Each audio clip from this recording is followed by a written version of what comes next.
Good evening, everyone. Welcome to tonight's agenda evening.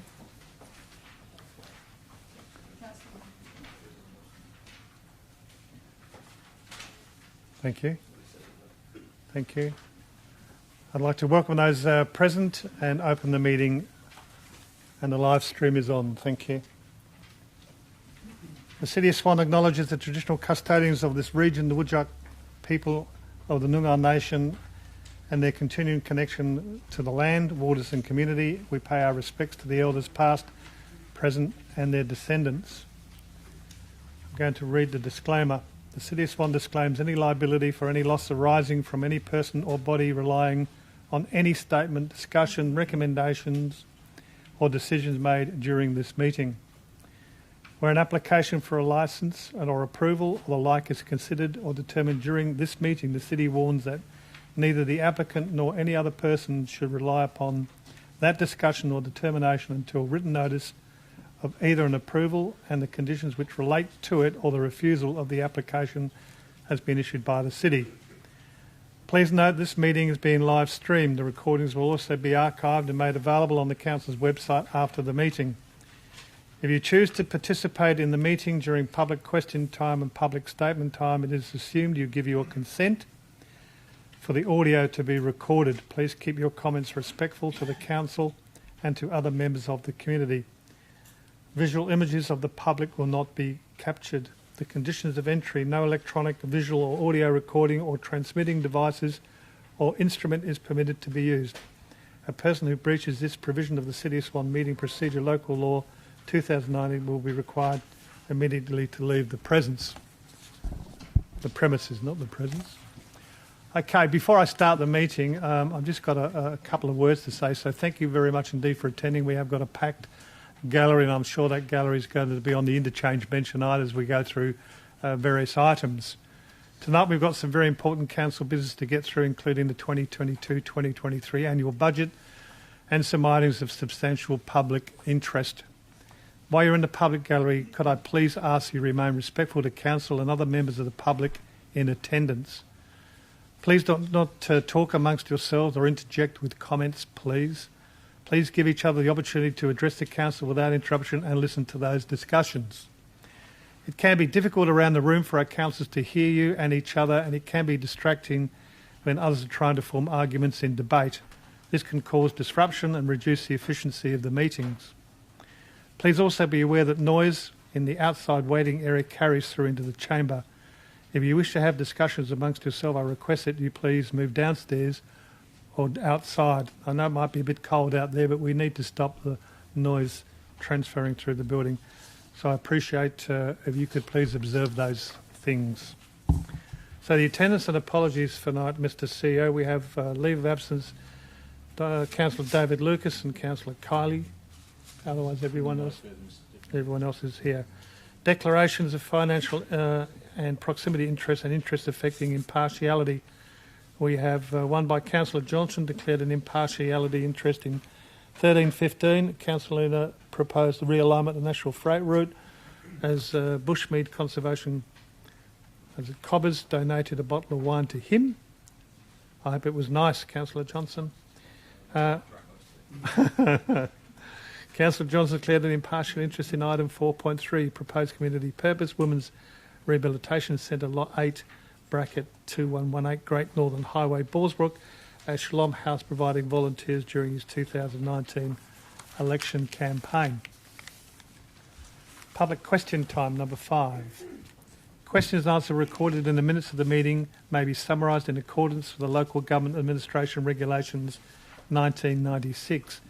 Questions and answers marked with an asterisk have been amended for either the purpose of summarising, e.g. removing preambles, statements, etc., or editing. 5.1. Answers to questions which are taken on notice. Questions taken on notice at the ordinary meeting the Council held on the 1st of June from Ms Smarta Turner, Mr Chris Bolton, Mr Daniel Pisano and Mr Patrick Erdem, also included in the agenda. 5.2. Questions relating to reports contained in the agenda. 5.2.1. Questions of which notice has been given is nil. 5.2.2. Questions with due notice. We have Ms Alvino, Mr Van Heemst, and those question answers are in the running sheets. Are there any other member of the public wish to ask questions on items of the agenda? Sorry, could you come forward and please, that's not public statement time, it's questions on the agenda. Thank you. You come forward and please announce your name. Thank you. My name's Anne James. I represent the Bullsbrook Residents and Ratepayers Association. I have two questions. The first question is directed to Mr Philip Russell. We understand that Mr Russell was asked to visit Ms Catherine McGlynn's property at 1995 Great Northern Highway, Bullsbrook, towards the end of last year.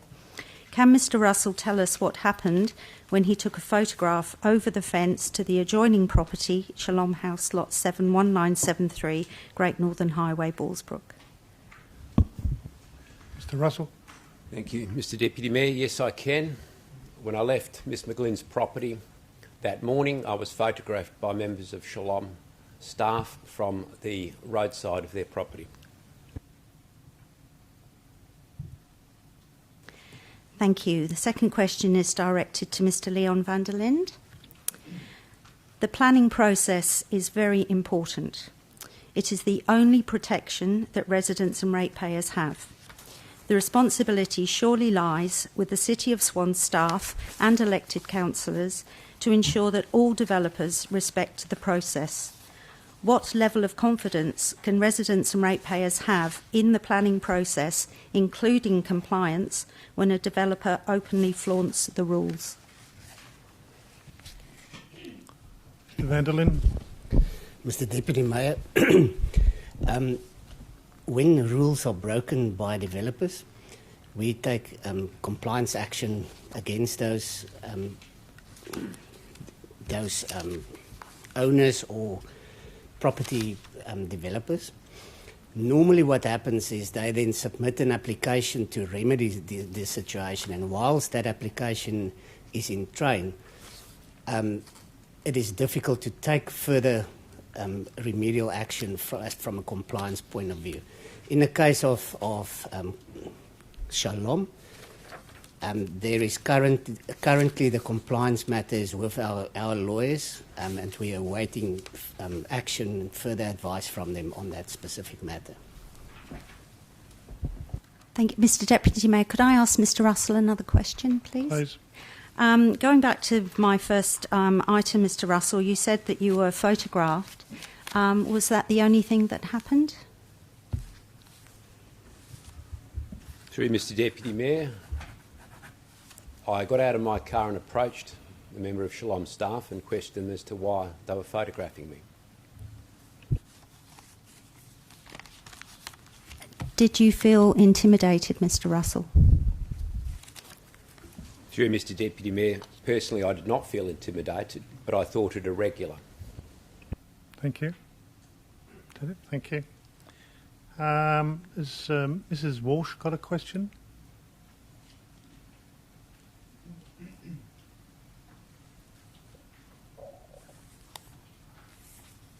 Please ask your question.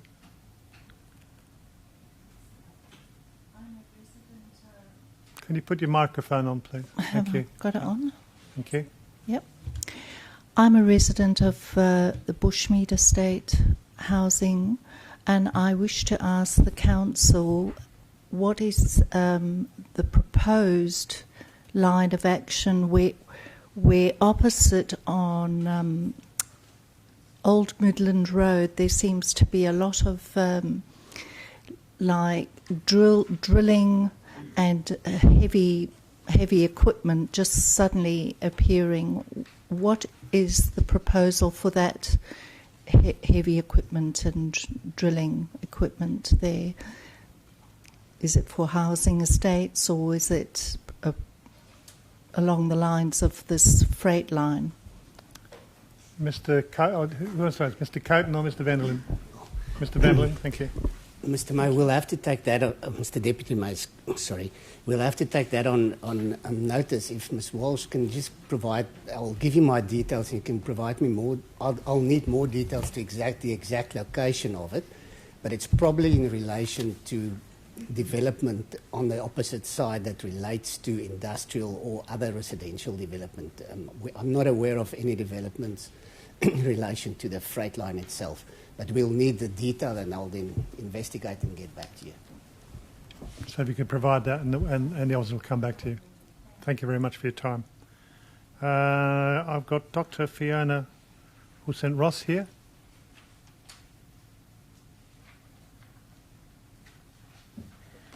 Good evening.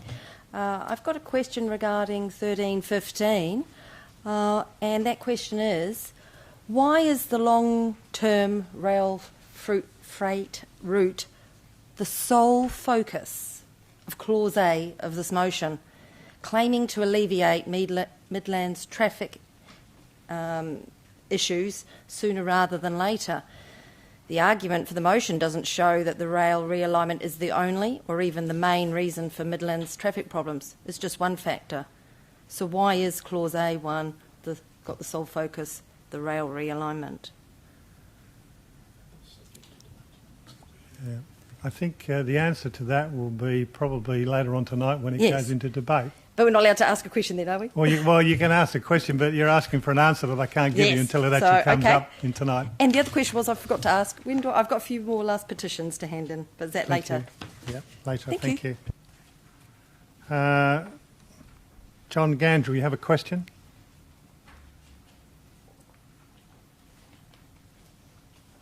Thank you, Mr Acting Mayor, and thank you, councillors. My question, again, probably best answered in debate. Having viewed last week's agenda forum and also having discussed the issue with Councillor Zanino, could I please seek clarification, and no doubt this will be best done during debate, that any possible route avoids interference with Bellevue Housing and Bushmead Reserve. Having looked at the concerns that have been raised, I believe this may alleviate a lot of the concerns. Thank you.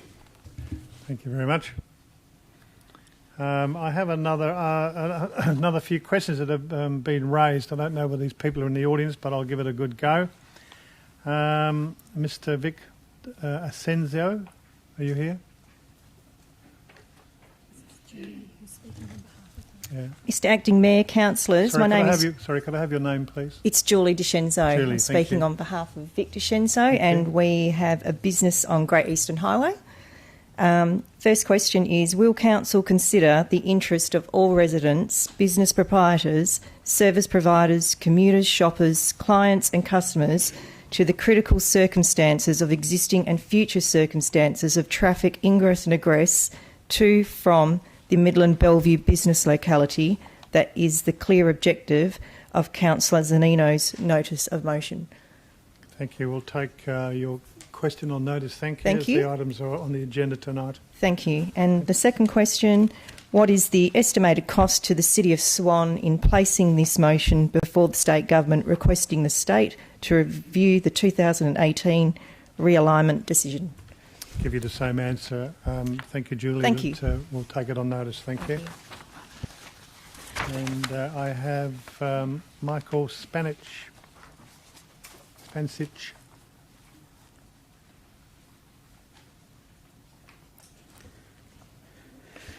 Thank you, Mr Acting Mayor and councillors.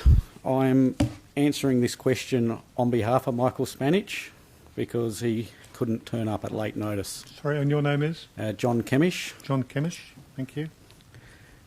Okay, I'm just reading his question out. I'm a business proprietor located in the area bounding by Roe Highway, Clayton Road and Military Road. This area was completely overlooked at the time of the 2018 MRS amendment, number 13-1341. Adopted as a realignment route, myself and my fellow business proprietors in the locality will be isolated. That is flawed decision and causes significant loss of business and severe loss of property valuation. Council badly erred at the time in supporting the 2018 amended realignment decision. Can you assure us you'll provide a full recognition of the predicament and duly support Charlie Zanino's attempt to right this wrong? And thank you, John. We'll take that on notice. Yep. And as the item is on the agenda tonight, thank you. Thank you. And lastly, I have Mr. John Camish. So you again, yours. Thank you for hearing me a second time. Absolute pleasure. Okay. I'm a business proprietor operating in Robinson Road, and like so many of my neighbours in Edward Street, Railway Road and Keep Close, our business operations have been remain a subject to disruption either by road closure, land reservations or enforced relocation due to ill-considered planning processes previously supported by your council. Will your council please address these circumstances and support Charlie Zanino's motion to review the current rail realignment proposal in the hope it will achieve long-term solutions to vehicle access in Midland and Bellevue? Again, we'll take it on notice. Thank you, John. As the item is on the agenda tonight, thank you. And lastly, I think I have Cos Coniglio.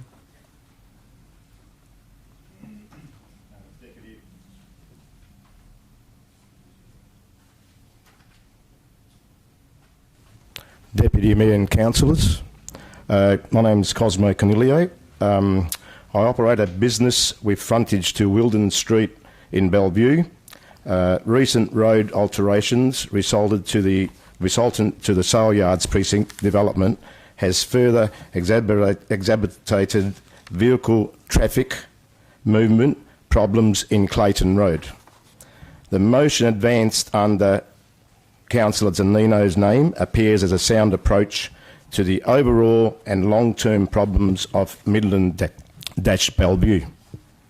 My concerns that arise are: why is a particular councillor allowed to mislead residents of Bellevue and Bushmead on this matter with inaccurate statements on the issue before full consideration occurs through a council chamber debate and the requested review being undertaken?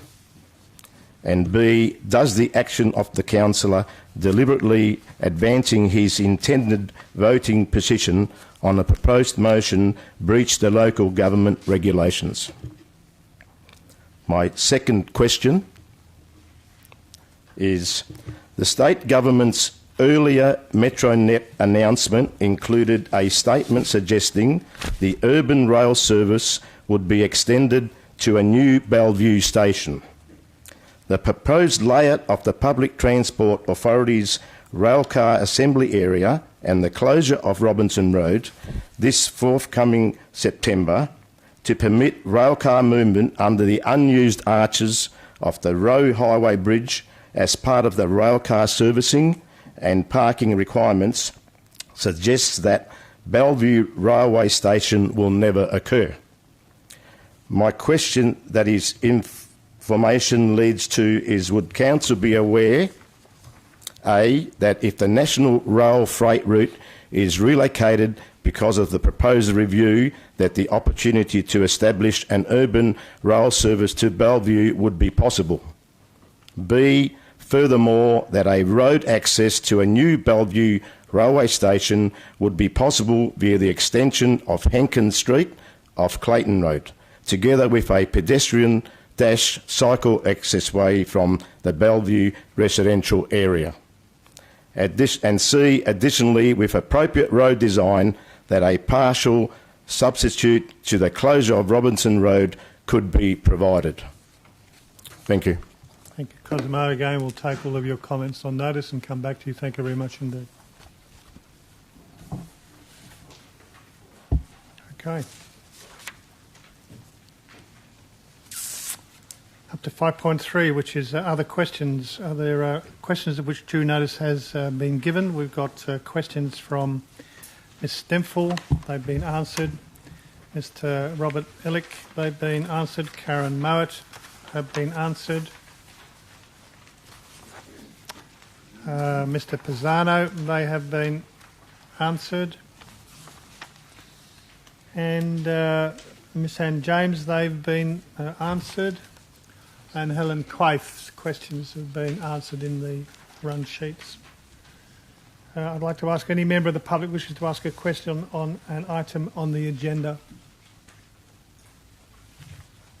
No? Okay. So we have number 6, which is public statement time. Remembering public statement time, you have 2 minutes to make a public statement. We have 4 people giving public statements tonight. The first one is Mr. John Gangel. Would you like to come forward to the microphone again, John? Yes, thank you. You have Thank you, Mr. Acting Mayor and Councillors. Last time you were here from me tonight. Well, you can't guarantee that knowing you, John. You have 2 minutes. Thank you. Good evening, and thank you. I commenced working in Midland in 2001, and it was an exciting period for Midland. The MRA had been established, and there was a lot to do to create a bright future. There was no Helena Street crossing. The workshops were closed and abandoned. We were selling livestock at the sale yards. The City of Swan was showing great leadership. The Chamber of Commerce would have annual Premier's luncheons. We fast forward to 2022 and a lot has changed. Now as a resident, we now have manufacturing in Metronet back in the City of Swan. We have Helena Street Crossing, which has been opened and will shortly be closed again. We have a new train station, a hospital. Of course, we now have Bunnings where the sale yards was. So there has been a lot that has changed, and along the way it's important that we look where we're going in the times ahead.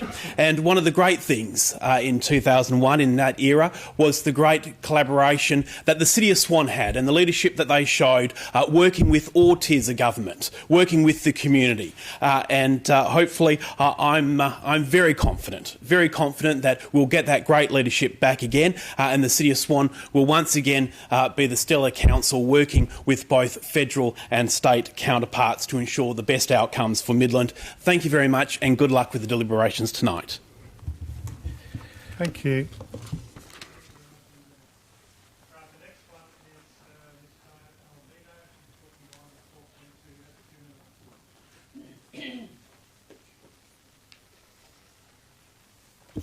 Good evening, Deputy Mayor and Councillors, CEO. The Bellevue Residents and Ratepayers Association support this amendment to rezone this problematic area to light industrial from industrial west of Bellevue Road and thank the City for progressing it. It is a recommendation of the Bellevue East Land Use Study, which was adopted in 2013, and over time will reduce the conflict of residential versus industrial in this locality. Thank you.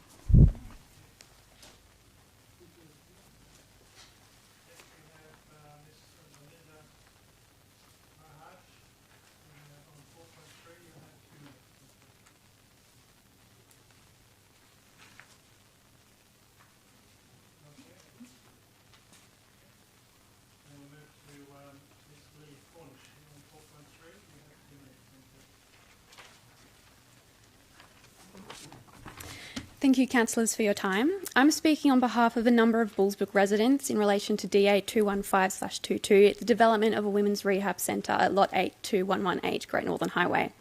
First of all, I'd like to state we are not against rehab programs. In fact, we commend everyone who participates in them. We ourselves have had family and friends affected by addiction. We are against the point of changing the use of Lot 8, which is in landscape zoning, to community purpose use.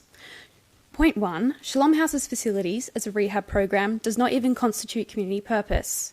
In TPS 17, community purpose is defined as the use of premises designed or adapted primarily for the provision of educational, social or recreational facilities or services. Rehab centres are considered to offer health and medical services. Under a current parliamentary inquiry, Shalom House is even considered to be an unregulated private health facility. Under federal law, addiction is deemed as a disability, so the correct land use for a facility offering addiction services would be for a dependent person's dwelling, as stated in the state residential design codes. With those things in consideration, wouldn't the correct land use fall not under community purpose, but under a medical centre or dependent person's dwelling, both of which are not permitted in landscape zoning? Point 2. With the new light industrial area to the north of Lot 8 and the encroaching high-density residential development to the north and south, the stretch of landscape zoning that Lot 8 forms part of is one of the last remaining rural places south of Bullsbrook. The landscape zoning was put in place to protect the natural beauty and amenity the land has to offer. Numerous people can state how negatively their amenity has been affected by Shalom House, but I don't have time to go into that. Taking from my previous points, Shalom House should be seeking to develop in private clubs and institutions and special use zones, not landscape zoning. The City of Swan should not be expected to bend the law for one person who has failed to do their research about where to develop. We ask the councillors to vote to refuse the development application or at the very least defer the decision to allow time for in-depth consideration. Thank you.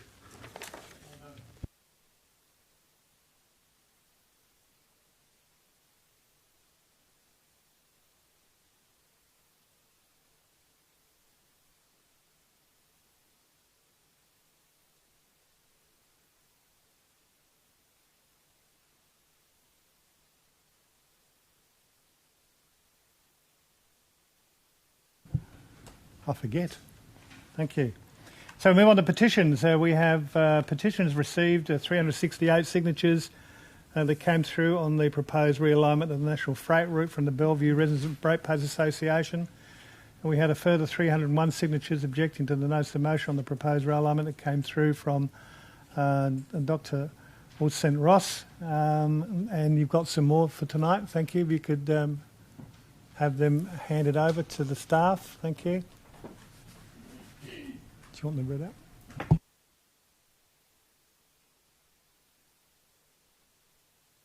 out? Question: how many signatures on the new extra petition? I don't know yet till I've received it. I don't know. So I'll let you know. Councillor Johnson, it will take some time to add up. Sorry, there's a lot of pages here. Okay, and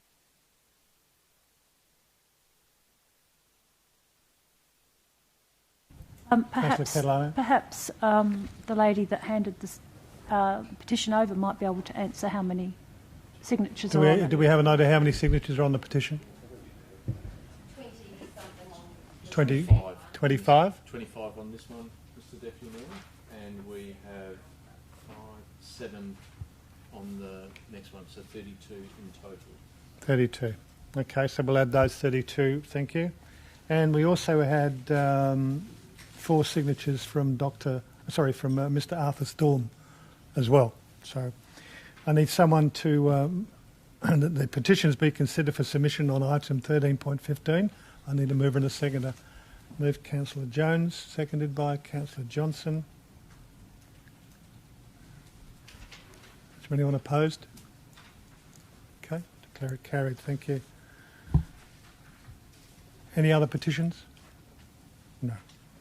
Deputations, items on the agenda were heard by the Agenda Forum held on the 29th of June. Announcements by the presiding member. I have a few announcements to make tonight, and with your indulgence, councillors. So each year NAIDOC Week celebrates the history, culture and achievements of Aboriginal and Torres Strait Islander peoples. I was fortunate enough to be invited to attend a number of those NAIDOC events through the week, which centred on the theme of get up, stand up and show up, encouraging systemic change. And they were terrific events. NAIDOC Week celebration continues until Friday the 8th of July, and still to come is the screening of the film My Blood, It Runs, Suncatcher making the Beachborough Library and live music with Clive Morrison and Indigo Ellis at the Old Midland Courthouse. I'd also like to pay a tribute to our Chief Executive Officer, Jeremy Edwards, and that gentleman here, the young CEO, I think it was referred to once. Many occasions. On many occasions, yes, many occasions. Thank you. This is Jeremy's last council meeting as the Swan CEO, and I would like to take this opportunity to thank Jeremy on behalf of Mayor Lucas, who is away overseas, and the council for the fantastic 18 months of service. Jeremy certainly set the city on a path of innovation, improvement, engagement, which I hope continues in the future with our new CEO once we make that appointment. I personally enjoyed working with you, Jeremy. I've found you very approachable, at times rational, most times calm. I don't want to blow you up too much, you see. You've got to be really careful, particularly during such significant events, and this is very serious, of the Wooroloo bushfires and COVID-19. It was a really complex time for council, and not to mention all those engaged in that space. So all the very best at Bayswater, Jeremy. I'm sure you'll do a fabulous job there. and we wish you very well. Just to give you notice that the interim CEO, Cliff Fruing, will join us on the 1st of August and stay until the recruitment of the new CEO is completed. For those who don't know, Cliff was a previous executive manager with the City of Swan a long time ago, and Cliff's going to come in and assist us until we get the new CEO. I would also like to acknowledge that young lady to my left, to your right, Miss Amanda Albrecht, our Manager of Governance. This is Amanda's last council meeting tonight, and she leaves on Friday. Amanda's been with the City over 7 years, commencing as our Manager of Organisation and Planning and Development before moving to Manager of Governance role about 4 years ago. Amanda has provided outstanding support to the Council going up and beyond to ensure Council has the prerequisite guidance to serve the community of Swan. Amanda's always conducted herself in a very professional, friendly manner. I will miss you because you've given me a lot of guidance when being appointed as a Deputy Mayor, and I think you give all councillors a lot of guidance as well in respect of their questions that they pose to you. It doesn't seem that we bother you on a Saturday, you answer the telephone. If we ignore you on a Sunday, you answer the telephone, and I don't know why you do all that, but you do. You're also moving to the dark side, to Bayswater. This is a good council. And so we'll miss you both, guys. You on Friday when you leave, and Jeremy in a week's time when you don't come back. So thank you. Also on the theme of CEOs, the Queen's Birthday Honours list was announced on the 13th of June, and our former CEO, Mike Foley, who is the exec CEO manager, was awarded the Medal of Order of Australia for his service to local government.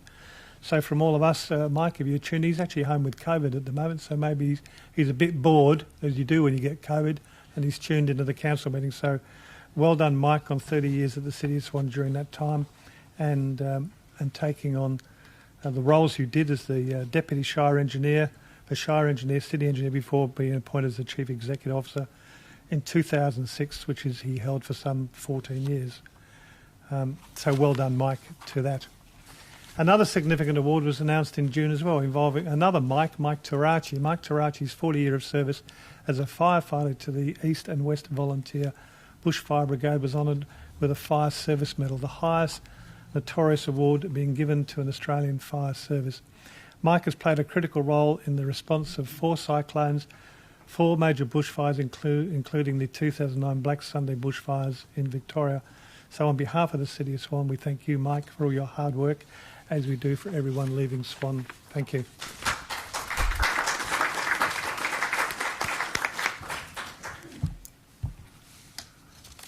All right, I think I'm up to 10.1, answers and questions which were taken on notice. There are nil. 10.2, questions of which notice has been given. It was Councillor Bowman. You asked a few questions. You have the answers in the folder. Thank you. 10.3, questions of which due notice has not been given. Are there any questions from councillors? Councillor? Okay, Councillor Johnson's hand up first. Councillor Johnson. Thank you, Mr. Presiding Member. Yeah, it might be a similar question to Councillor Catalano's, actually. I think on page 7 there's a question from Dr. Robert Itchik about the Lloyd Street Bridge, and the answer indicates that this council still has control of this project until the end of the year. May I ask through you, Mr. Presiding Member, to the CEO, is that correct? Mr. CEO. On page 7, Councillor Johnson. Page 7, yeah. I'm asking, as a result of who owns the project now, halfway down, answer A1 to A4 indicates, it says at the bottom, the project is currently being managed by MRWA on behalf of the City of Swan, and also indicates the previous paragraph that this will be the case until the end of the year. So the question is, does this council still have control of this project? Yes, that would be yes, Mr. Deputy. Thank you. Well, in the sense that Main Roads are managing it, the Lloyd Street is a local road under the care and control of the City of Swan, and Main Roads are managing the project. Okay, thank you. Councillor Catalano.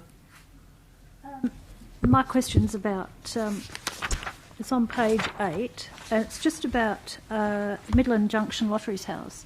Does the city actually own that building?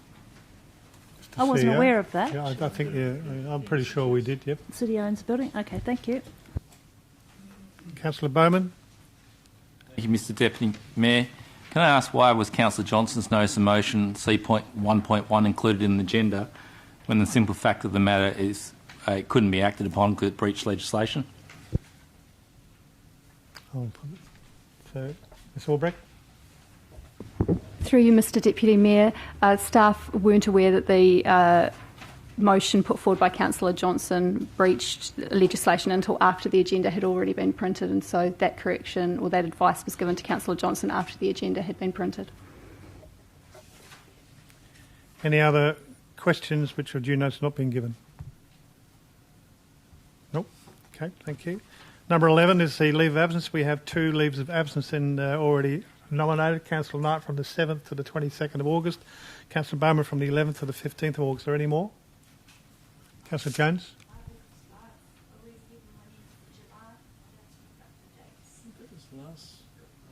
Last meeting, Councillor Jones? Yeah. So these are applications from now, so... No? Okay. Confirmations required for the... sorry? Oh, I beg your pardon. Thank you. Thank you. My first day on the job, Councillor. Thank you. So moved by Councillor Parry, seconded by Councillor Johnson. Is there anyone opposed? Then carried. Thank you. Confirmation minutes. Resolution required to confirm the minutes of the 1st of June 22 council meeting. Mover? Councillor Parry, seconded by Councillor Prodovnik. Anyone against? No? Okay, then we'll declare that carried. You might note on page 15 there are minutes of the special meeting. They were only distributed today, so we'll look at adopting those at the next meeting. Thank you. So business left over from the previous meeting, 1311, which was the annual review of the city's delegation register.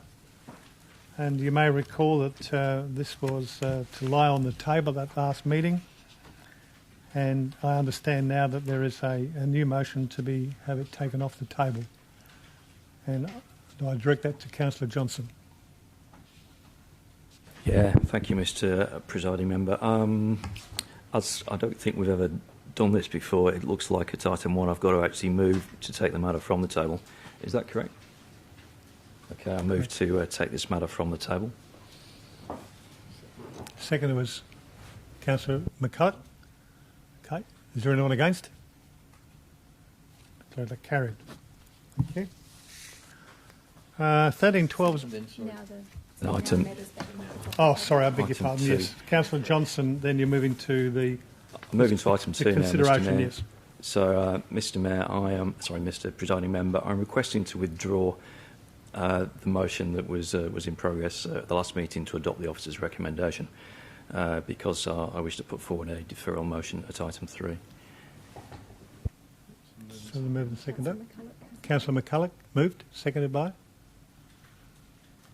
Councillor Parry. Thank you very much. Anyone against? No. So then we move to the deferral. Thank you, Mr Presiding Member. Mr Presiding Member, my motion is to defer consideration of the item Annual Review of the City's Delegations Register 2022 to the 7th of September ordinary meeting of Council to allow a council briefing on the City's Delegations Register to be arranged and an opportunity for revisions to be made to the City's Delegations Register and an updated report to be submitted to Council. Seconder? To speak? Oh, no one against? No one against? Well, I'll declare it carried then. Thank you. 1312, sale of land. That's been withdrawn by the CEO. 1313, there is unauthorised patio, transport or structure and home businesses. Lot 222, 39 Huntsman Terrace, Jambrook. Page 25 of your agenda. Proposed motion by Councillor Prodovnik. Councillor Prodovnik.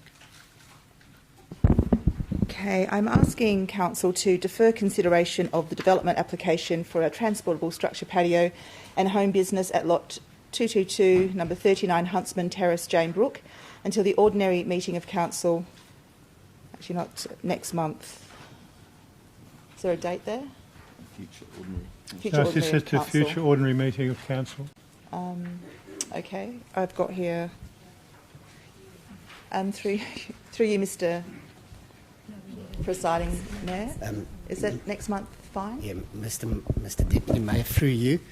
The next council meeting will obviously be the 5th of August or early August, and it should be enough time to get through the information before that time. We put there until the ordinary meeting of Council in August. To record the reason for changing the officer's recommendation is to enable Council to consider further issues in relation to the legal implications of the inclusion of the proposed full-height metal stud framed structure between the transportable building and the existing limestone retaining wall as indicated on the attached plans. Okay. Seconder. Councillor Jones. Councillor Jones. Is there anyone against? Question. Question. Yes, through you, Mr. Presiding Member, to Mr. Leon van der Linde. Can Mr. Leon van der Linde explain why this is a valid planning consideration? Mr. van der Linde. Mr. Deputy Mayor, if you look on page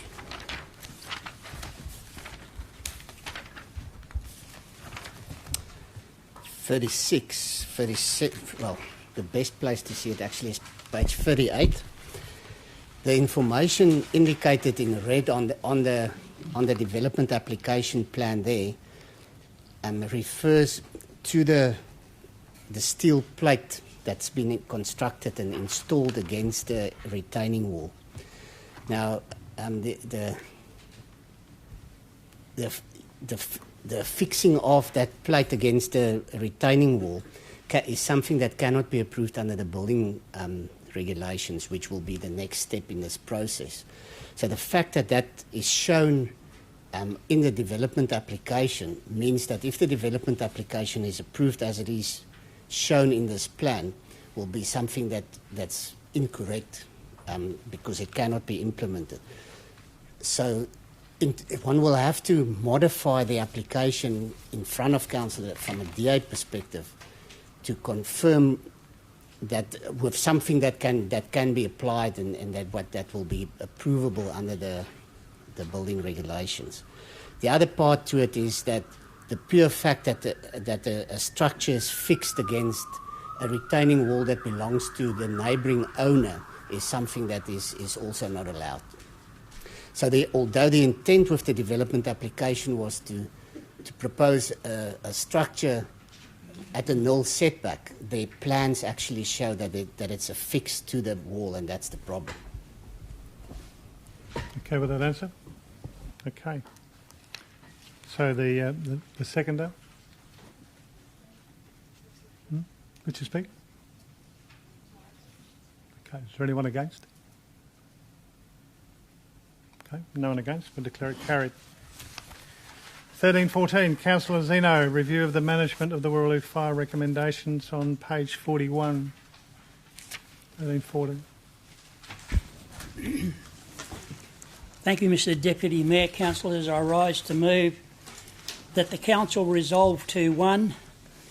Note that recommendation 1 of the AFAC Independent Operational Review, a review of the management of the Warraloo fire of February 2021, recommends that DEPUS lead the development of a dedicated, purpose-built, appropriately equipped multi-agency incidental control centre to be built in or around the Perth Hills to deal with fires and other emergency incidents in the area.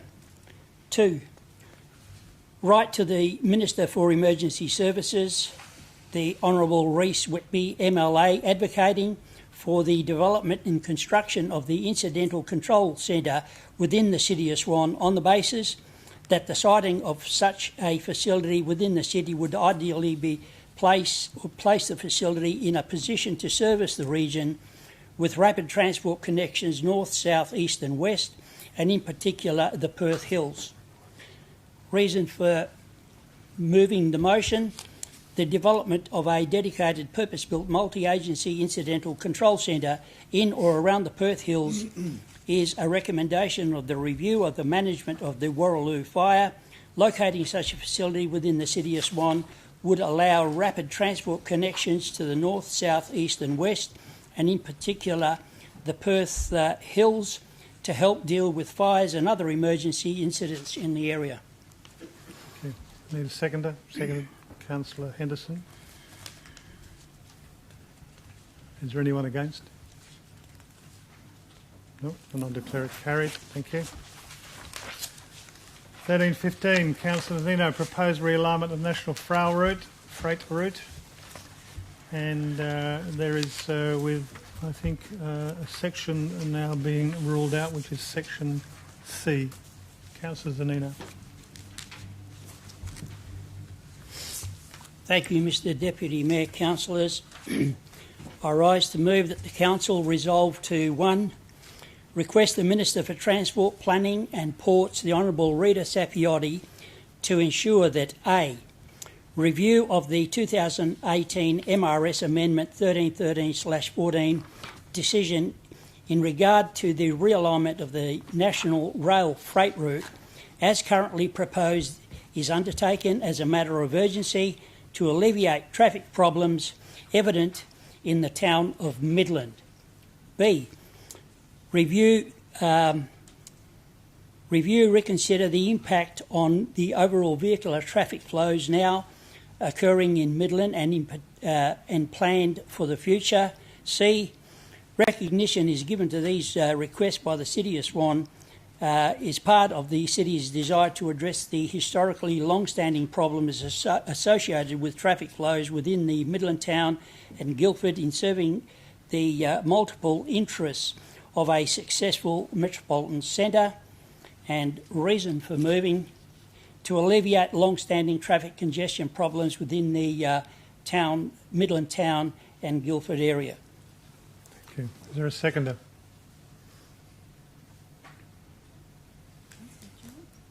Sorry, Councillor Jones, are you seconding? Is there anyone against? Councillor Johnson, okay. Over to you, Councillor. Open the debate. Thank you, Mr Deputy Mayor. Councillors. I'll start off by putting a hypothetical. Councillors, if we as a council had a blank canvas and we were designing a city as a major regional centre, would we put a freight rail line through the centre, cutting it in two? In my opinion, the answer would be clearly no. Of course you wouldn't. It's the worst thing you could do. We can all agree that the Midland Railway Workshops, which operated for almost a century, was the heart and soul of Midland for many decades.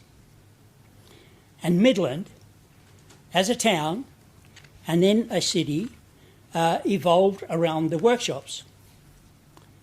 In its heyday, the workshops had upward of 3,000 employees, providing jobs for residents and creating a thriving local business community. The workshops closed in 1994, signalling an end of an era for Midland as a railway town. And everyone can vouch that Midland has always, in the past, been referred to as a railway town. Since 1994, Midland has changed considerably, and the realignment of the freight rail out of Midland is a pathway to secure and strengthen Midland's future as a major regional centre. 5 years on from the 2018 MRS Amendment 1313/14 being selected, no further progress of this proposal has occurred. Absolutely nothing, as if while at the same time significant new development is well and truly happening in and around Midland, now making the original proposal outdated. The issue should not be on the back burner any longer, which is the reason for this motion. The aim is to bring this matter forward and recommend the state government initiate a freight rail realignment review of the 2018 MRS amendment as a priority and also address existing anomalies. Councillors, I wish to highlight that while this issue is an important one for the City of Swan, it is a state government responsibility, not under our jurisdiction. So this motion is simply a request to the Minister, the Honourable Minister for Transport, to consider this matter as a priority and ensuring a thorough and expert review. Ultimately, wherever and whenever the alignment happens will be determined by the state, not this council. In conclusion, the goal is to realign the freight rail out of Midland city centre with minimal disruption to residential and business community, but that sparks a bright new future for Midland and its surrounds now, not in 10 or 20 years, because in 10 or 20 years you may as well not do it, because the development that is occurring is going to be exponential. The freight rail should have gone virtually immediately after the Midland workshops closed. So, councillors, in closing, I urge you to support this motion so that the future of Midland is prioritised by the state government. Thank you. Thank you. Seconder. Thank you, Mr Deputy Mayor. I have nothing further to add. Councillor Zanino has covered that really well. Thank you. Thank you. So, against was Councillor Johnson.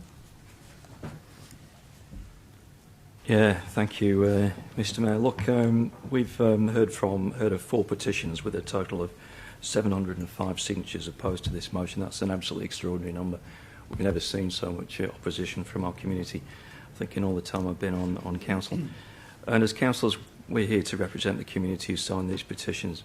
I do acknowledge we had 3 members of the public come in at the last minute, and they are indicating that they are supporting the motion, but that's just 3 versus 705.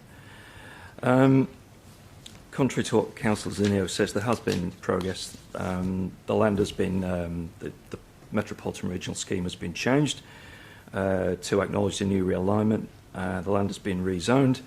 The state government has been buying the land. And I'd ask the question really in Councillor Zanino's speech. Councillor, you mostly spoke about the freight rail, but it's traffic is really what the motion is supposed to be about. So, councillors, this is just a letter to the state government. But it's not just a letter, as some have mischievously suggested. If this motion would pass, it will create a real and unnecessary risk to the community across 2 local government areas. And councillors, if we want to solve traffic problems in Midland, which is what Councillor Zanino's motion is about, wouldn't you start with a traffic study, or examine the road network, or determine how we could make it more efficient, or ask the community, or ask for the city to write a report about traffic flows in Midland?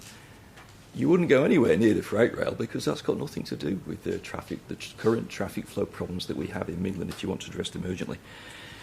Now, councillors, the motion is unnecessary, as the freight rail realignment review has already been done in the period leading up to the unanimous council decision in June 2018 to approve a realignment to the west of the Roe Highway. We even had the chairman of the WAPC, Eric Lumsden, here to brief us himself. We were well informed. We had the best possible planning advice you could possibly get, and we made the right decision, and we can tell it was the right decision because it was unanimous. There are no new facts now. Councillors, many planning decisions have been made since that time, and all of them have been made around the new rail alignment. So if this motion goes ahead, the risk to our community, whom we represent, is as follows. A 400-metre wide freight rail corridor through Albert Street and Alice Street would impact many homes in the area through planning blight in the period of the review. Other alignments suggested by Mr Troy would impact on the Bellevue RSL or the heritage area of Bellevue. And there's been some suggestion that from someone in the public gallery that possibly it could be routed around it. Well, I don't think so.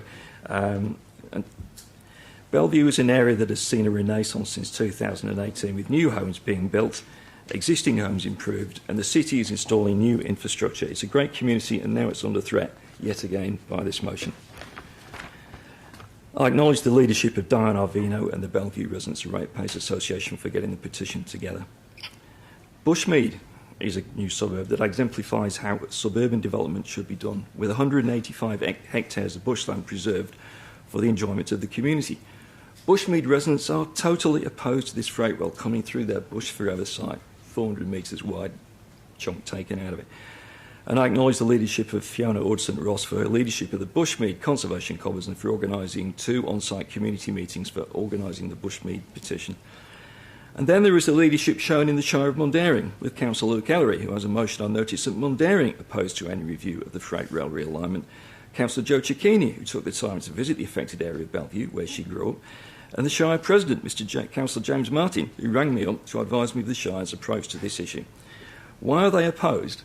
Because it will undo all the planning that has been done in Mundaring since 2018. In Mundaring, there is the large Robinson Grove subdivision along Wilkins Road, which some councillors may remember is on the boundary of our city. The freight rail would go right through the middle of an enormous subdivision in the Shire of Mundaring. Councillors, we also need to acknowledge the hundreds of community members, 705 people who've emailed, signed petitions, attended community meetings opposed to this motion. It seems that only 3 people, or maybe 4 if I throw in Mr Gavin Troy, support this letter and the review. 1 minute, Councillor. Thank you. On perfect timing. With only 3 minutes allowed for my speech, it looks like I could go on for a little bit longer. All I can say is that no councillor should support this motion. It's not good planning.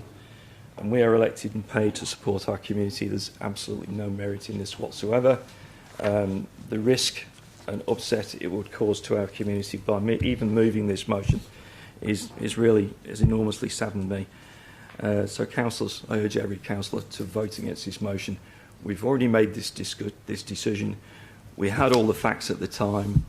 The only new changes that have been made are changes to planning, the Metropolitan Regional Scheme, our planning scheme, and Mundaring's planning scheme to work around the current realignment, which goes through the western part of Roe Highway. So it goes west to the west of Roe Highway.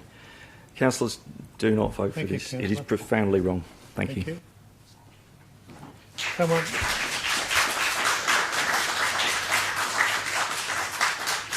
Thank you. Any councillors for the motion? Councillor Bowman. Thank you, Mr Deputy Mayor. Councillors, like you, I've received a large number of emails regarding this notice of motion. However, on further examination, at least 95% of those were exactly the same email or a word changed here or there. So on closer inspection, there are only a few issues raised. Councillor Zanino has already deleted 1C, which was the biggest issue of concern in the emails that I have received, and this is why now I'm supporting his motion. Interestingly, I have not had one person dispute the traffic issues in Midland, yet when raised in my replied emails, I'm advised that because they didn't raise it, I shouldn't, or they won't respond to that. And even Councillor Johnson, with his amendment, which perhaps will be ruled out of order anyhow, would indicate that he acknowledged Midland and the surrounding areas have traffic issues. The cost was another issue, and please, staff, correct me if I'm wrong, but writing to the Minister to ask for a review will cost next to nothing. The paper, the envelope and the stamp. I've heard from some people that the 2018 amendment went through an extensive and in-depth community consultation, but I strongly disagree with this. There were many people never contacted, especially the business people impacted the most. I really have to question why and how the then councillors could have even supported it, as it left businesses isolated, No residential growth had then occurred, and the traffic issues impacting on the city community centre were already starting to show. Councillors, we have a number of empty shops and business premises, and turnover is very high. Traffic problems are partly to blame for this. Look at the impacts the freight line's having with what will be the implication of the proposed Morrison Road overpass, a school that, if I've got it right, may be heritage listed, residential properties, all impacted. Councillors, overpasses and underpasses will never be supported, so the only answer is to move the freight line out. Is there not a possible route that no houses in Bellevue are affected, no impact on Bush Forever site in Bushmead? I would like to know this, if there is. And the intent of this motion would do just that. Councillors, residents and ex-state ministers do not have the expertise to do this. This is a task left to the experts, although I'm aware of spray-painted lines and maps being relied upon, which should not be. Perhaps the concerns of many is due to the reliance on these. Wouldn't it be great a Bellevue railway station could be provided at a future date? A review should also consider this, as the indications I've been provided is that it's not currently possible due to the freight line. Could the area be freed up to extend the urban track into Bellevue, where residents could enter a new station, which I heard via Henkin Street, I believe? I don't know, and neither will we if a review is not asked for. Councillors, the current proposed location currently impacts a number of businesses. These are also ratepayers in the City of Swan. Do they not matter? Should they not be considered? I'm aware there have been complaints since 2012 raised from the businesses. How do I know this? I spoke to a number of them. So when I'm advised differently by residents and others, then my apologies if I disagree with you. What about also the previous opposition from the Hammond Group? There were, councillors, other alternatives than the three options. Were they given due consideration? I've had emails about the impact of this notice of motion, which I'm unsure how they know what they are, given this notice of motion is simply for review. But let's talk about real impacts, like Nick, that's the one, who was guaranteed it was not going through his property in 2016. He built new factories, and then in 2018 got told train lines coming straight through the middle of it. What about the businesses on Edward Street, Kemp Close and the adjoining streets? All these businesses are impacted. They will be cut off from everywhere. Councillors, our role is to act in the best interests of all ratepayers. A review to see if there is a better route is doing just this, and this is why I support Councillor Zanino's motion. Thank you. Against, I think it was Councillor Catalano. No, you had your hand up earlier. No? Is there anyone else against the motion? Councillor Howard. Thank you, Presiding Member. I won't stand if that's okay. This motion evolved with no consultation or discussion with the potentially affected residents or communities in the path of the proposed potential realignment. Over the last few weeks, I've received an overwhelming amount of emails from the public opposing this motion. I'm yet to have received one in support of it. Had this motion been simply, as Councillor Zanino says, to request a review, it may have had my support. However, the damage has been done in causing unnecessary fear and panic amongst many ratepayers by suggesting a possible realignment to the east of Roe Highway in the motion. I agree the traffic in Midland is problematic and likely to worsen. However, I fail to see how this motion will address that matter. And I'm really aware that the current realignment, if it goes ahead, appears to landlock a significant number of commercial businesses. And, you know, I give my word that I'll do my best to ensure that Council throws its full support behind those businesses if and or when the realignment does happen.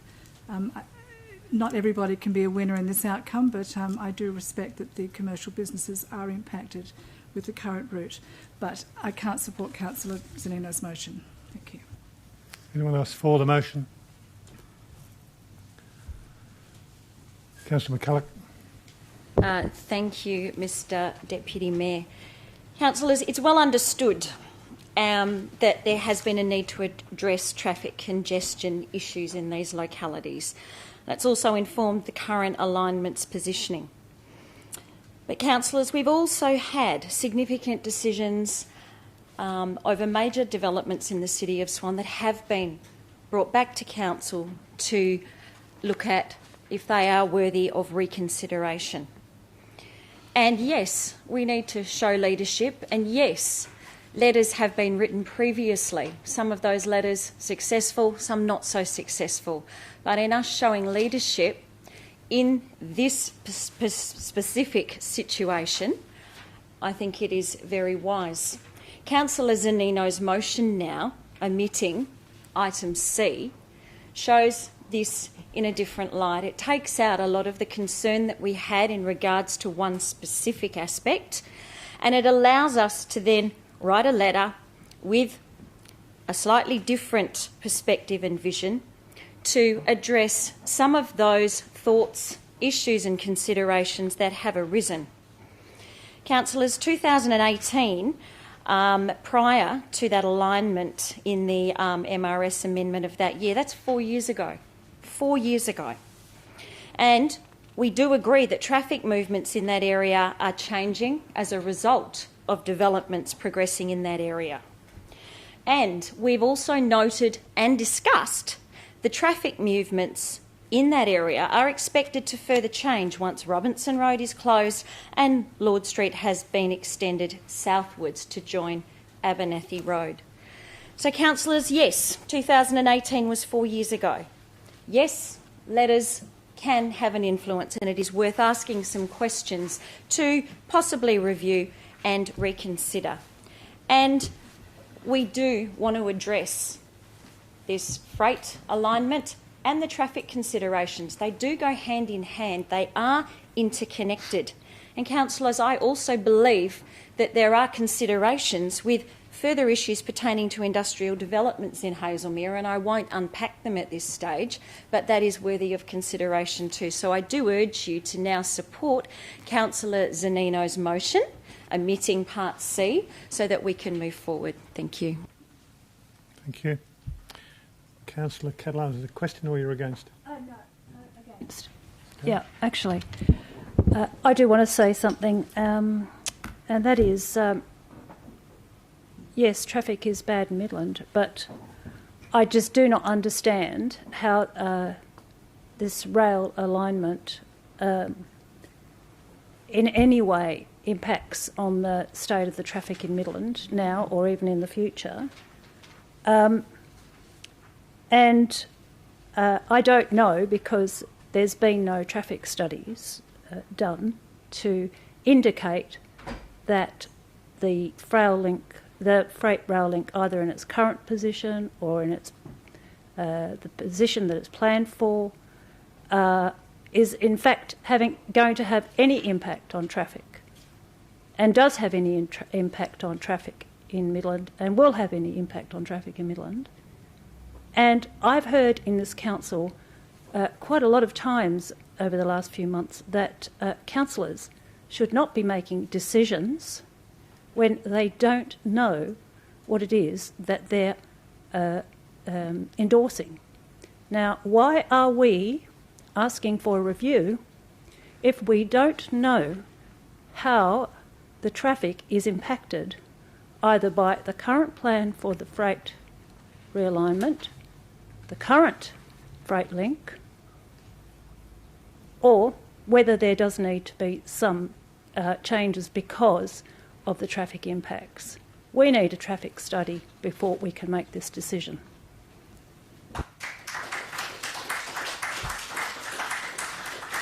Is there anyone else for the motion?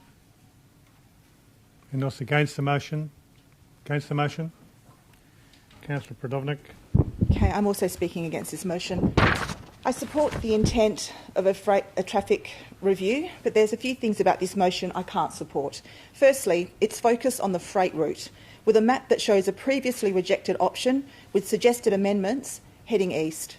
Normally, a map is helpful. Unfortunately, in this case, it's gone all over social media and it's caused too much angst, too much uncertainty and too much fear in the community to be supported tonight. If traffic around Midland really is our focus here, then we need to take this back to the drawing board and come up with something everyone can feel positive about. Secondly, this motion relies too heavily on the Minister changing her mind on a Metropolitan Regional Scheme amendment that is still in progress, that still hasn't got the final sign-off. And it's possible the state government will choose not to review the freight line at this stage. They might say, we've already spent a lot of time and money on this, with community consultation, identifying routes and eliminating routes. So we're causing the community a lot of angst and uncertainty over a motion that will achieve nothing if the state government doesn't agree to a review. A better strategy would be to review motions already passed at this council to get a status report on where we're at with all the motions we've already passed about traffic reports and modelling and letters we've already written to the state government. A better strategy is to have a look at the big infrastructure projects that are starting now and projected to happen in the next 2 to 4 years. A lot of our current traffic modelling assumptions aren't correct anymore. And we'll have a far better idea about traffic based on real traffic flow data when Robinson Road closes, the new Midland Rail train station opens, the Lloyd Street Bridge and the new Morrison Road underpass will also have an impact.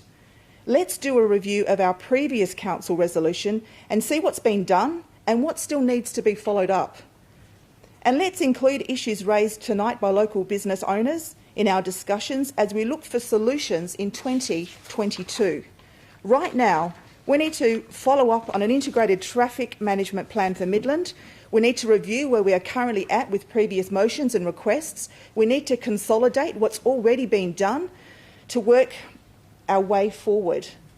That should be our focus. And this is a discussion we can have with staff and the state government representatives right now. We don't need to pin our hopes on a realigned freight route with no funding, no time frame. I urge Council to please reject this motion and to focus on solutions we can work on now that won't take decades. Please reject this motion.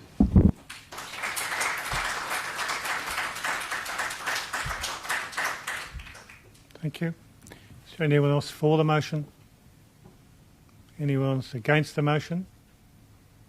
No, then Councillor Zanino, right of reply.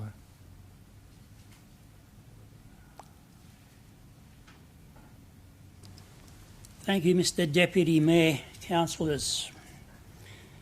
I dare say if I had to respond to all the comments that were made, and I dare say that you'd have to try and respond to all of them, I'd probably be here for an hour.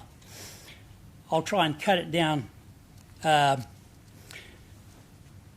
Councillor Johnson made some remarks about the petitions, saying that the petitions had an extraordinary, number of signatories. Can I say that if I was to do what Councillor Johnson did and go and door knock, even if I didn't go and door knock or put on social media, and if I wanted to go and get petitions, I would have got petitions with probably 5,000 or 10,000 signatures on there, all in favour of the freight realignment. So, you've got a couple of petitions with 300 or 400, whatever it is, signatures on there. As far as I'm concerned, they're not worth the paper that they're written on because... Point of order, Mr Mayor. Councillor, I think you should withdraw that comment. Yeah, withdraw that. Thank you. No, please, he's withdrawn the comment. He's withdrawn the comment. Thank you. Thank you. Councillor, continue. Thank you, Mr Deputy Mayor. Also, Councillor Johnson made a comment that as councillors we're here to represent the whole of the community. On this particular issue, Excuse me, Councillor, could you please sit down for a moment? Yes. I did say at the beginning of the meeting, those in the gallery, to be respectful. At the moment, I can't see that respect. If the short outbursts continue, I'll ask you to leave the chamber. So please allow the councillors to make their speeches. Thank you, with respect. Councillor, please resume. Thank you, Mr. Deputy Mayor. As I was saying, Councillor Johnson said that we, as councillors, we're here to represent the whole of the community. On this particular issue, it seems like Councillor Johnson is kind of choosing who he chooses to represent and who he doesn't. Point of order, Mr. Mayor. Because... Councillor, we have a point of order. Please take your seat. What is your point of order? Mr. Presiding Member, as a councillor in my speech, I mentioned both the petitions against this motion. I also mentioned the three people who turned up to support Councillor Zanino's motion, and I recognise that I'm representing all of them. So the point that Councillor Zanino is making is simply incorrect. No point of order. Continue, Councillor. Sorry. Well, no, sorry, I have another point of order. Councillor, please. Councillor, your point of order. I think the response should stick with the issue and not actually attack the person. The issue is the freight line, and the issue is the one that we're actually dealing with, and it's not about attacking other speakers. Mr. Mayor, or Deputy Mayor. One moment, Councillor. You have no point of order. Please resume, Councillor. Please resume. A right of reply is to reply to comments made by other councillors, and that's what I'm doing, and that's what I'm addressing. Councillor, I'm asking you to continue. Thank Thank you. So, if I can finish, Councillor Johnson said that we, as councillors, we're here to represent the whole of the community.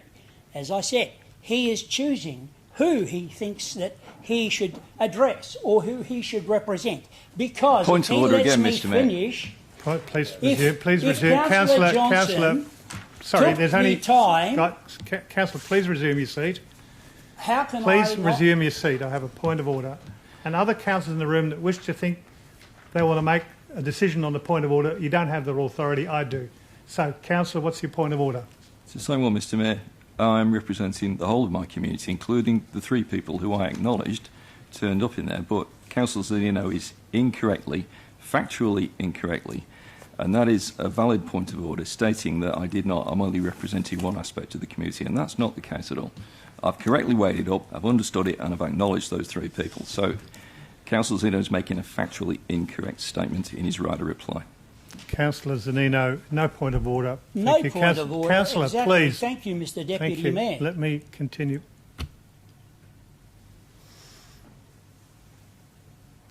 I understand you are making reference to previous comments in the chamber, in debate, so please continue, unless you have another point of order. I do actually, and that's the constant, the picking and choosing. I mean, that's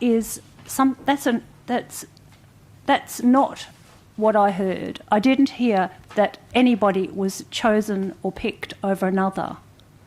So I think that, that is not a factual account of what I heard either. Thank you. You have no point of order. Council, Can I please continue. carry Please. on? Please. What I'm trying to get at is, as a council, yes, we are elected to represent the whole of the community. What I'm trying to get at is, did Councillor Johnson go and door knock the locality of Woodbridge, Hazelmere, and even Guildford, where he lives? Because Councillor, if he took the point of time order, to Mr. go Mayor. and door knock Woodbridge... Please resume your seat, Councillor. What's your point of order, Councillor Johnson? This wasn't raised in debate, and Councillor Zanino is asking me a question. He's posing a question. No point of order. Councillor, please continue. I'm not posing a Please question. continue. I am responding to the comments made Councillor, by Councillor Johnson. Councillor Zanino. Councillor Johnson, no point of order. Councillor Zanino, please continue. And if we got rid of the point of orders, maybe we get to the vote. Because what I'm saying Sorry, is, Councillor. Councillor Johnson made the comment that we're here to represent the whole of the community. Councillor, please resume your seat. We have another point of order. Yes, Councillor. Councillor Zanino has asked me a question about whether I door knocked and was engaged with the community, and I think I have a right to respond to that. No, there's no right to respond. Sorry, we are in the debate. You had a point of order. Your point of order's been disallowed. Please continue with your debate, councillor. At the moment, you're travelling around 9 minutes because of the points of order. Thank you, Mr Deputy Mayor. What I'm trying to get at is, in Councillor Johnson's own words, he says that he's elected by the whole of the community to represent everyone. If he was doing his job properly, he would have gone and door-knocked the whole of the Midland electorate, including Woodbridge, Hazelmere and Guildford, and he would have found, and the whole of the Midland business community, who pay tens of millions of dollars in rates. And he would have found that most of those people, 99.9% of those people, don't want the freight rail going through. They want it removed. Please resume your seat. Your point of order, councillor. It's just profoundly wrong, Mr Mayor. Did Councillor Zanino go and door knock the whole community? I asked Councillor Zanino to come with me on a tour of the affected area where we could go door knocking, and he did not attend and didn't respond to any of my emails. So, Councillor, no point of order. Continue, please, and you've got 1 minute to go. Thank you.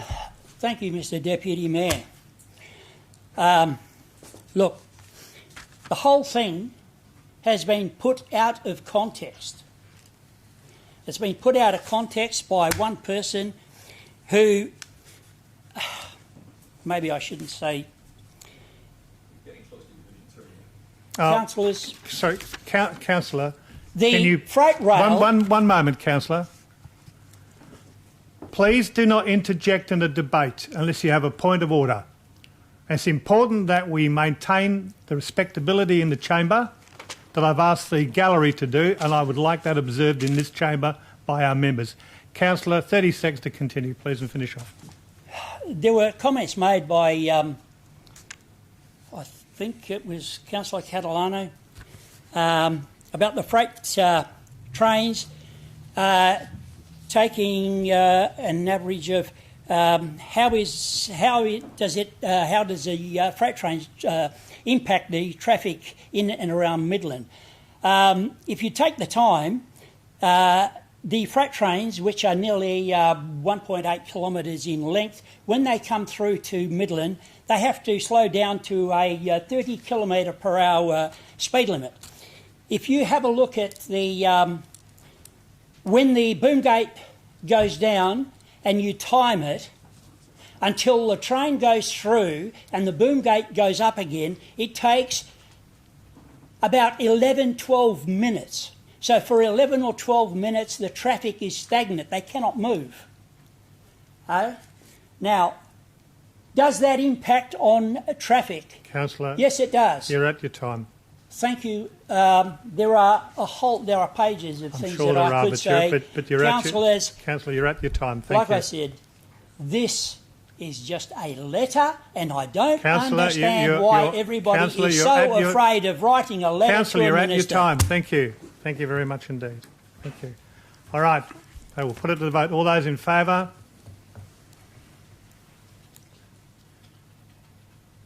So we have Councillor Bowman, Councillor Jones, Councillor McCulloch, Councillor Henderson, Councillor Zeno and myself. That is 6. Motion is lost. Those against? Councillor Catalano, Councillor House, Councillor Johnson, Councillor Predovnik, Councillor Richardson, Councillor Knight and Councillor Parry. Motion is lost. Thank you very much indeed. All right, we'll move on to, so those in the gallery, motion is lost. So thank you very much for your attendance. Unless you want to stay around for the rest of the night, enjoy the weather outside. Thank you. Thank you. Just wait for the gallery to clear before I move on. Thank you.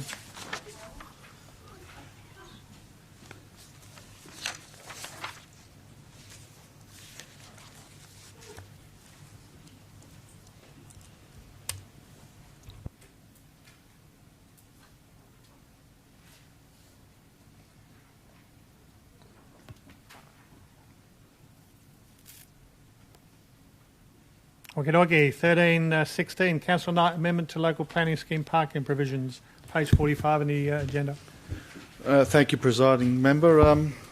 My motion is that Council resolve to request City officers prepare a report for Council on the implications, costs and benefits of amending the local planning scheme, and in brackets, and/or local planning policies to make it a requirement that every car park which forms part of a residential, commercial or industrial development application to include that in addition to the 10% landscaping, the applicant is to plant a city-approved shade canopy tree evenly spaced throughout the car park at a ratio of 1 tree to 6 car spaces or less to ensure the majority of the car park is shaded.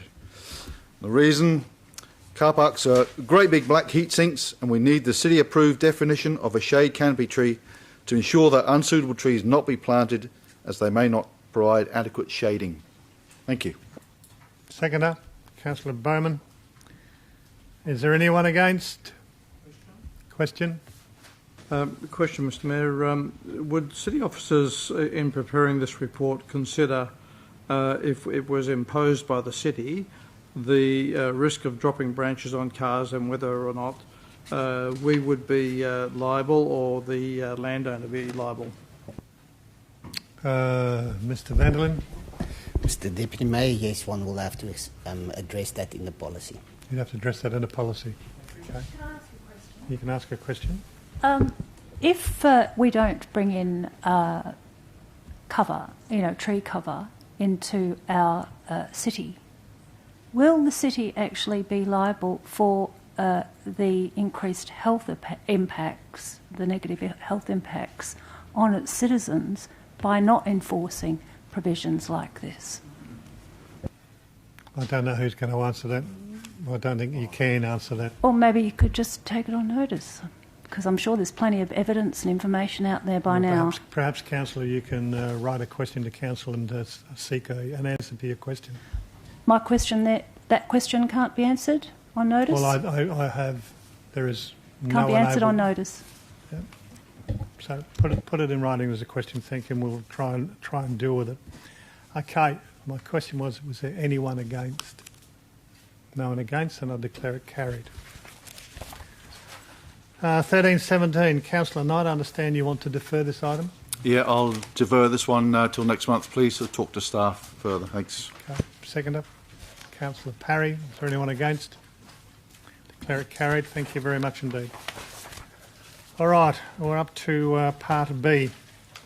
So for the benefit of the members observing, before I go ahead, I did say earlier to those wonderful people in the gallery before, and I'll say it again today, could you please make sure the councillors can get through tonight in a respectful way.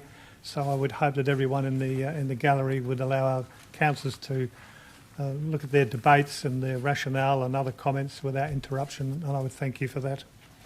So for the benefit of the members observing the meeting, the council uses an en-bloc method of decision making. This means that the agenda items where council supports the officer's recommendation are not debated separately. One vote is taken on all of the items and the officer's recommendation is therefore the decision of council.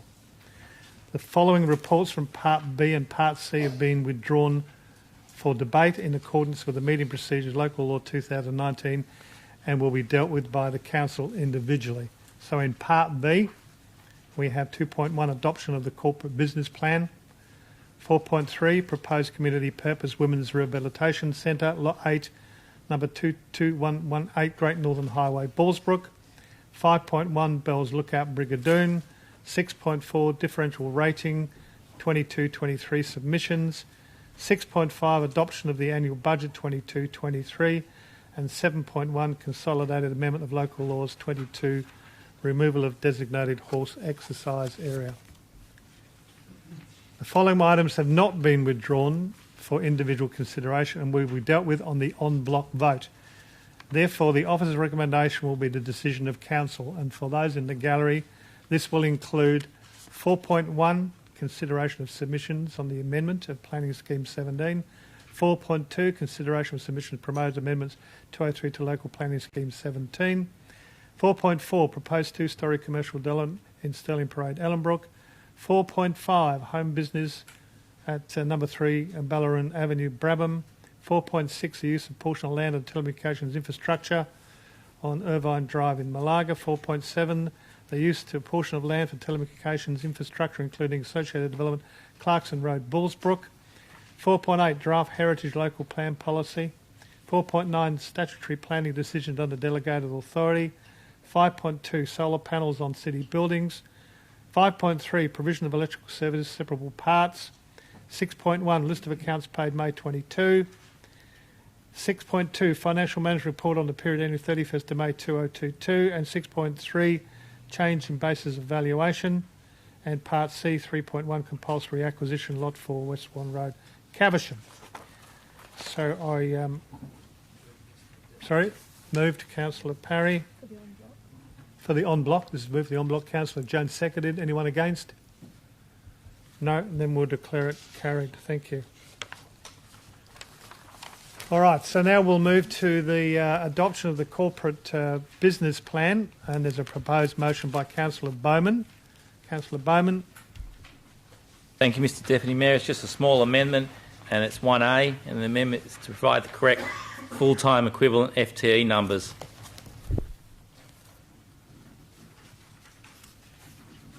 Okay. You're seconding the motion? Okay. Is there anyone against? Yes, I am. Councillor Catalano. One moment, please. Just a question. I'll get to your question in a moment. So Councillor Catalano is opposed. I'll take your question now. I've highlighted some small changes with staff just to ensure that they will be updated and repaired. Are these the grammatical things or otherwise? Hey? Simple things that don't change the effect. So can we deal with that? We'll deal with that afterwards. Thank you very much indeed. All right. So over to you, Councillor Bowman. Open your debate. Mr Deputy Mayor, I'd like to congratulate staff that have been involved in putting this document together. It's one of the best local government corporate business plans that I've seen, and it's easy to read and follow. And I ask our CEO if he can relay this to those staff. Councillors, not every project could be added, and I'm sure that not every councillor agrees 100% with every item. But councillors, what I am most happy to see is the service statement details. This includes the number of staff and the costs. The inclusion of this information is a very good step forward in being open and accountable. Councillors, following some questions I raised during the workshop, we're aware that the FTE equivalents do not include casual, and as such there is a need to properly reflect the actual FTE count. Councillors, a good example is leisure services, whereby the plan only lists 54.4. This number consists only of full-time and part-timers. However, the services could not be provided without the use of a large number of ongoing casuals. We need to include the casuals in the FTE count, and I've been advised this is a fairly simple and straightforward process. Thank you. Seconder? Seconder? Sorry, Councillor Johnson. Yeah, Seconder? thanks, Mr Mayor. Mr Presiding Doesn't Member. matter where I look. Sorry. Well, here I am. They'll want me to look at you directly. It doesn't matter where I look in the room. Here I am, Seconder, sorry, thank you. I need to concentrate on the meeting. Yeah, Mr Mayor, it's absolutely correct that FTEs are calculated by basically adding up your full-time employees and your part-time employees until you get an FTE equivalent number. That's how it should be done. I hadn't realised that's not what we were doing. So in order to have a proper understanding of the FTE count, that's the proper process. So that's why I'm seconding the motion.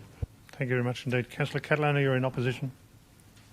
Yes, I can't support this corporate business plan, mostly because I've got a problem with my knowledge in terms of our priorities on page 82. I'm starting to have some serious concerns about Stock Road going forth, and to date I've been on council 3 years and I haven't been briefed on Stock Road, and as you can see the funding is 83 million. 40 million is going to be borrowed in this budget, and I don't know where we're at, I don't know where we're going. I haven't been briefed, and in fact none of us have been briefed, and once again I have been reminded, we've all been reminded, about making decisions based on information that we don't have. Lloyd Street Bridge, I don't support the Lloyd Street Bridge, I don't support that. And I have a problem with the West Swan Home Support, which actually is even in the Altone ward and in fact has not been passed by me at all. I found out about it when a notification was sent to my email that there was going to be almost $1 million spent on upgrading that facility. I didn't even know about it. And then so I asked how many people are using the facility, and I believe I was told there's around 50 people a week. Now, that could be wrong because that was just an answer in an email. I haven't been briefed, and neither has anyone else in this council. So, Altone local area priorities, I'm afraid the upgrades to the parks haven't been 100% successful. I've had plenty of complaints about it, and I have passed these on to staff, so staff knows fully about those concerns that people have expressed to me. And then finally, I have concerns about the Midland local area priorities because I don't see heritage in there at all. And I do remember that the first time that the community gave their input into the Midland local area plan, that heritage was right on the top of the list. So heritage has fallen off the list again, and yet we've had petitions in the last couple of years presented to council for heritage buildings by the community, for the heritage buildings in this town to be considered as important to be retained as part of its railway heritage fabric. So I'm afraid without more information I can't support it. I can't support the priorities, and the reason why I haven't put up an alternative motion tonight is because I dare say it wouldn't have been supported. Okay, thank you. For the motion? Anyone against the motion? Councillor Howlett. Thank you, Mr. Presiding Member. For the same reasons that Councillor Catalano has just gone through, I also found problems with the Midland local area priorities listed on page 77. Listed as a priority was the improved community safety and antisocial behaviour in the Midland Town Centre. The explanation given was stage 2 of Weir Park, which has also been spelled incorrectly. I don't understand why a play area in Cubby House new toilet facility really improves the sense of community safety and antisocial behaviour. I don't think it addresses it at all. The development of a new community safety plan, I'm unaware of that community safety plan. I would like to know about it. I haven't been briefed on that. And if there are regular meetings between key city staff and local Midland police officers in charge, I'd also like to be briefed on those, when they happen, who attends, what's discussed. I've had one meeting with the local Midland police and I don't think that's good enough. So I can't, for the same reason that Councillor Catalano has explained, I don't believe that it goes into it deep enough for me. There's not enough information for me to approve it. Okay. For the motion? Against the motion? Right, a reply, Councillor Byrne. Mr Deputy Mayor, I stand by my words. I think it's one of the best corporate plans that I've seen in local government in my 25 years' experience. Mr Deputy Mayor, it's our job as councillors to become informed. I've only just been on council for 9 months. I'm one of the newbies. I asked staff to brief me on Stock Road. I found information out I wanted to find out. There was other items in this plan that I didn't know the project was. I asked for that. That's my job. That's on me. Councillors, it's a good plan. That little change for the FTE, I think it makes it a great plan. Okay, we'll put the motion. All those in favour? So we have Councillor Johnson, Councillor Predovnik, Councillor Bowman, Councillor Jones, Councillor McCulloch, Councillor Richardson, Councillor Henderson, Councillor Zanino, Councillor Parry and myself. And I think those against are Councillor Catalano, Councillor Howlett and Councillor Knight. Yeah? Motion passed. Thank you.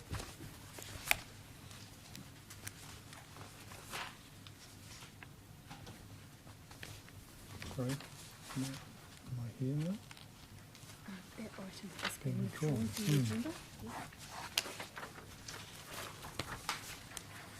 Okay, 4.3 is the next one, the proposed Community Purpose Women Rehabilitation Centre.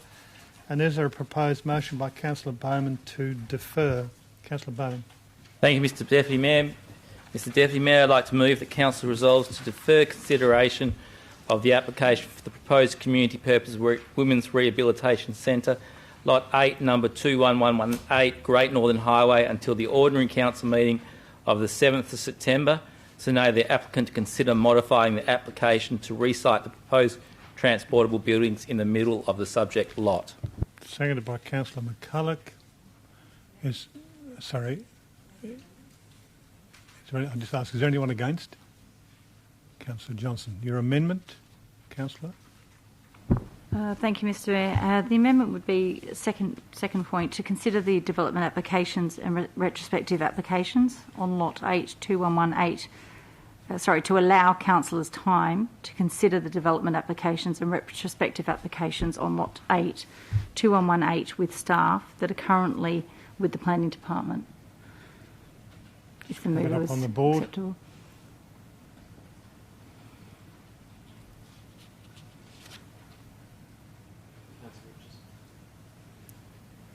Yeah, we're just getting it up on the board, yeah. Okay, is that Councillor Richardson? Is that correct on the board now? Okay. I'm going to do that. Yeah. Is that acceptable to the mover and the seconder? Potentially, Mr Deputy Mayor. My understanding is that would already have to happen, but with a deferral. But I'd ask if I can just get advice from the Exec Manager of Planning on that. So, Mr Vanderlyn? Mr Mayor, can I just make 100% sure that Councillor Richardson is that motion, when she mentioned that she had something added to that? You indicated applications currently with the department or something.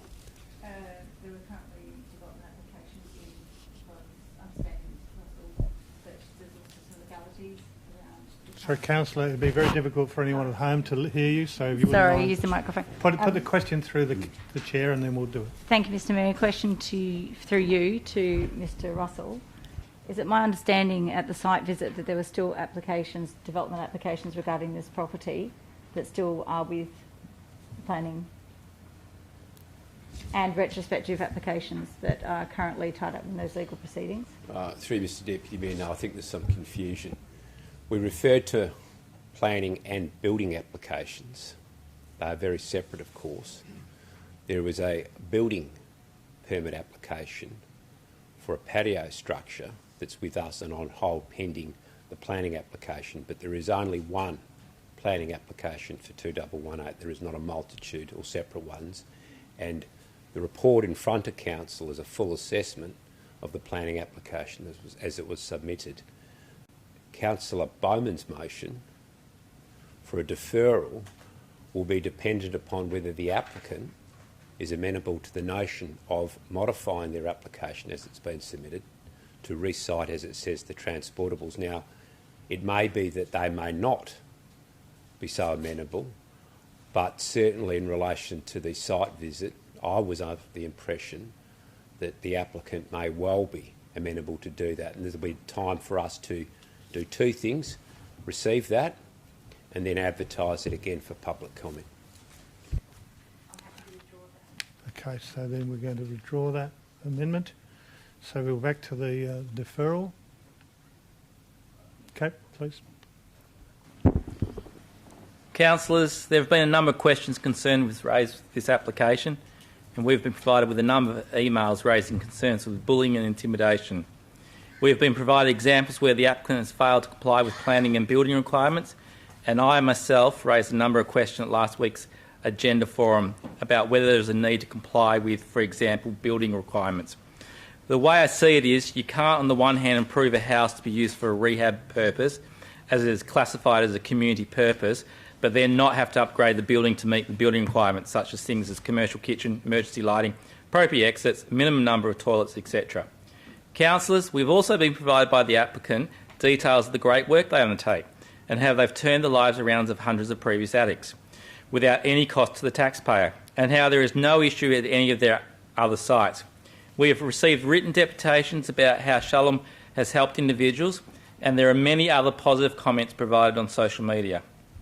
Together with a number of councillors, I attended a tour of some of the Shalom House operations, including this property, and it was evident that, and confirmed by Peter, that they have not complied.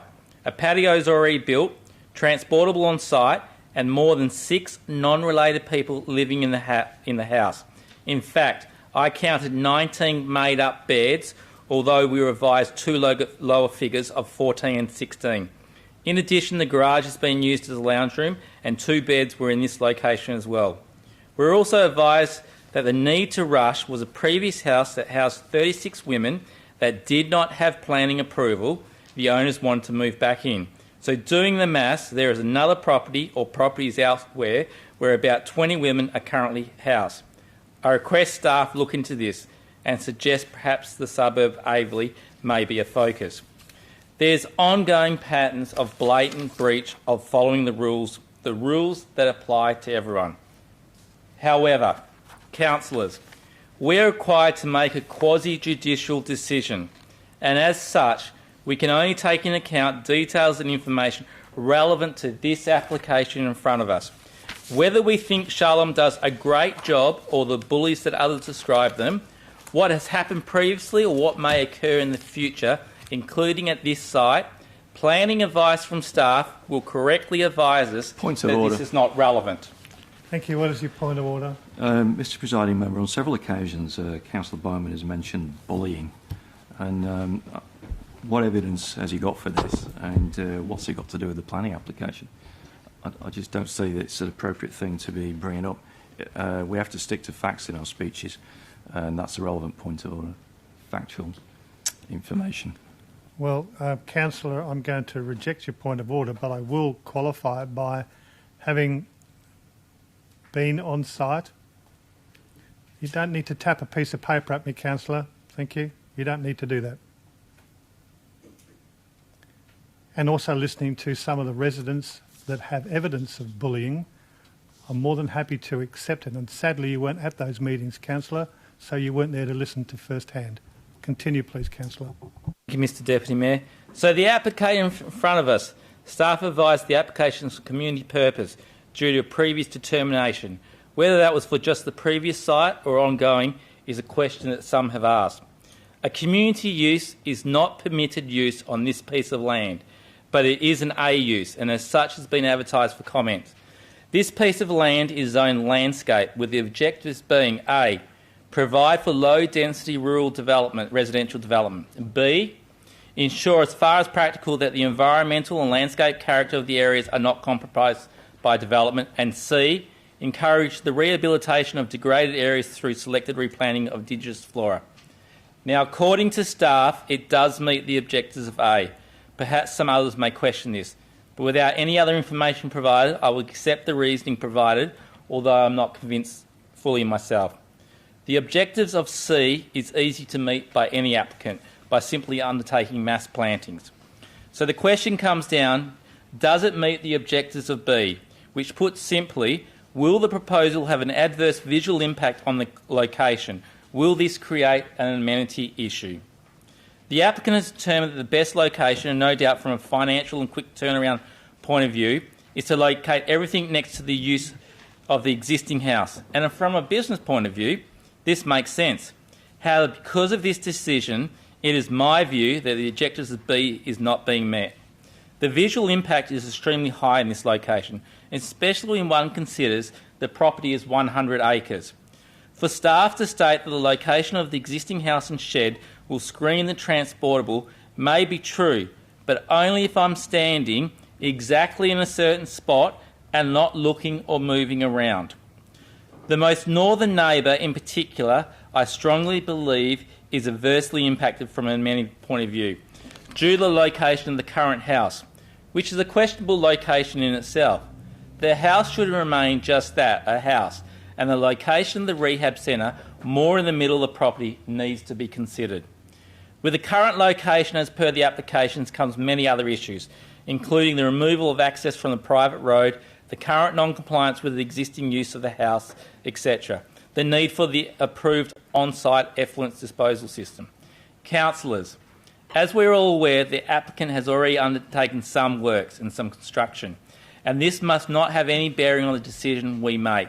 The fact that the applicant has chosen to jump the gun, or it could be rightly described as breaking the law by commencing first without planning approval, is a risk he took, and is a risk that any applicant takes on any building works without the prior approval. This does, however, raise an issue, in that the recommendation before us councillors is for approval, yet council can only give approval for an application or any part of an application that has not been built or started. Otherwise, it is a retrospective approval.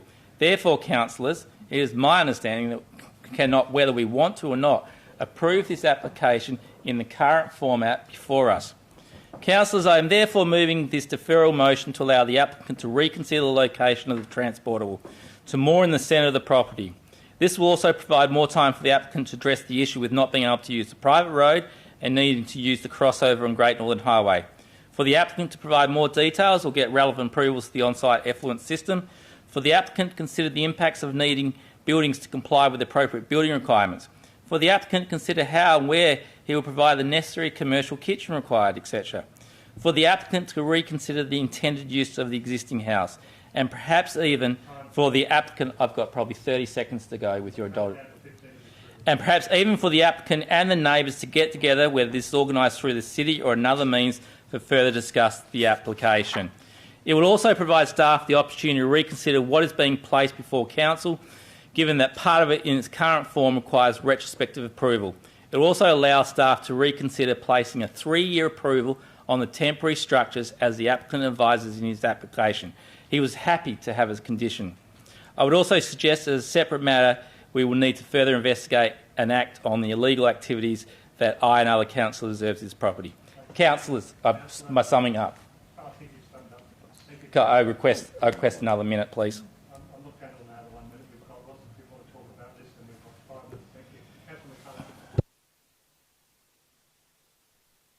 Thank you, Mr Deputy Mayor. Councillors, I do urge you to defer to consider this deferral that Councillor Bowman has before us tonight, so that the applicant can consider modifying and a possible re-site those proposed transportable buildings. I've had the opportunity over the past weeks to meet with residents and discuss aspects of the development, and also to tour the Shalom House developments to view the valuable program that is happening there for the benefit of many individuals. But councillors, this does give us time to address some of those issues that Councillor Bowman has spoken of and reiterated, and I won't repeat them again. But in the knowledge that there is vision for a permanent establishment of residences, and that's something that we're not considering this evening, but it's something that with the temporary structures, that there may be a better position for that, and Councillor Bowman has spoken to that and some of those reasons. Amenity issues also need to be addressed, and they were some of the things that came up in discussions with residents in the locality. Amenity issues that affect other landowners, they are planning considerations pertaining to this application. The increased intensification of this lot in relation to the relevant planning framework does need to be considered, and also the fact that we want to ensure a coordinated and efficient use and development of the land within the area. We also need to take into consideration the protection and enhancing the quality of our urban and rural living environments of the district. So they're all aspects for consideration. The intention of the applicant is to obtain approval for and undertake the development of a permanent premises on the property. And we know that the use of those transportables is intended only until such time as they may apply for further developments. So again, the deferral with looking at the siting of these is important. So I think it's important that we look at the deferral, we take time to address these issues, and as Councillor Bowman has stated in his debate, the various aspects pertaining to those considerations. Thank you. Thanks, Mr. Presiding Member. I've just got a question first. What's the impact on this deferral on the statutory timeframes? If we were to defer, will we find ourselves 7th of September outside of those timeframes through you, Mr. Presiding Member, to the planning staff? Thank you, Mr. Deputy Mayor. We're already outside of the timeframes, so the applicant, if they want to avail themselves of a deemed refusal, they can take so at any point. Again, going back to the comments I made previously, I'm led to believe or have an understanding that Mr. Lyndon James would be open to the notion of considering the reciting as indicated in Councillor Bowman's motion. So I don't fear that all of a sudden he shall pull the trigger on a deemed refusal. Just a follow-up there. So I've met with Mr. Lyndon James. He didn't mention that. Can you give me more information? So he would recite them? I'm going to endeavour to be very precise, Mr. Deputy Mayor, and I know the other councillors at the meeting will probably have their own recollections, and I would trust that it's similar to mine. I did recall Mr. Lyndon James saying, yes, if he needs to recite it over there, he'll do whatever it takes to satisfy the council, words to that effect. So that's my recollection. Again, we can't hold him to that necessarily, but we'll find out pretty quickly with this motion, if it gets up, whether or not he's prepared to entertain it. Yeah, I'll speak on this subject. Look, councillors, I've also been out to the site. I've spoken to Mr. Lyndon James. I think it was on Saturday morning. I didn't attend the meeting of councillors because I'm at work basically 9 to 5, Monday to Friday.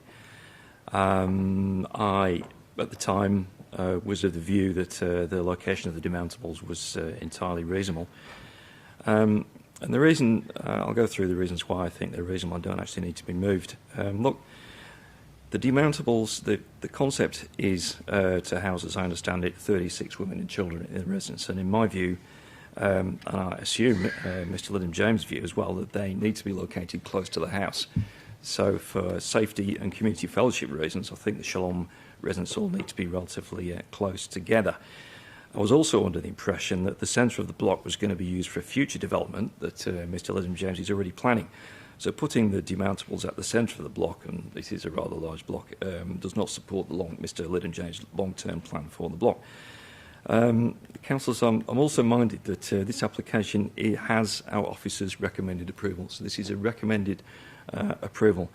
Our planning staff have a lot of experience with community purpose applications, and I'm sure they have assessed this one correctly, given the long history. Councillors, we don't need to defer it to try to get a different application. We can decide on this one. Councillors, in my view, there's no doubt that Shalom House is a community purpose under the city's planning scheme. That was settled by SAT about 2 or 3 years ago. And a community purpose is a permitted use in the rural zone, an MRS landscape zone, if the city first gives special notice to the community, which it has done. So the application is to house 36 women and children in an existing house and 3 new transportable buildings on 40 hectares. That's not a very intense use, councillors. That's less than 1 woman per hectare. It's not intense. There is a distance of over 90 metres to the nearest building to the adjacent northern property, to the house at the existing house at number 2118. From that house, you would not be able to see the demountables because they will be behind the shed. So, how could anybody object to the visual impact, noise impact and privacy impact at that distance when you can't even see the transportables and you wouldn't be able to hear anything either? Councillors, some mention has been made in deputations and by some councillors. This is a partly retrospective application. Well, as councillors are well aware, Retrospective applications are common and they are lawful. We've seen many of them. So to be suggesting it's unlawful, I don't think is correct. Point of order, It's Mr. Mayor. misleading. Incorrect information provided by Councillor Johnson. I was the only one that's spoken, except for Councillor McCulloch. I did not say that. I said we haven't got a retrospective in front of us.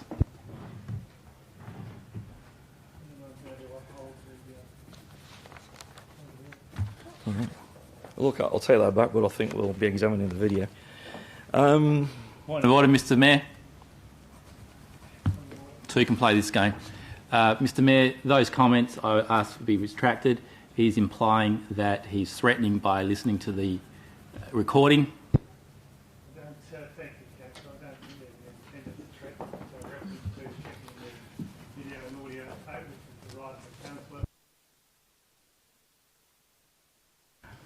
I think a comment such as "two can play this game," I mean, it's unnecessary. It really is. I mean,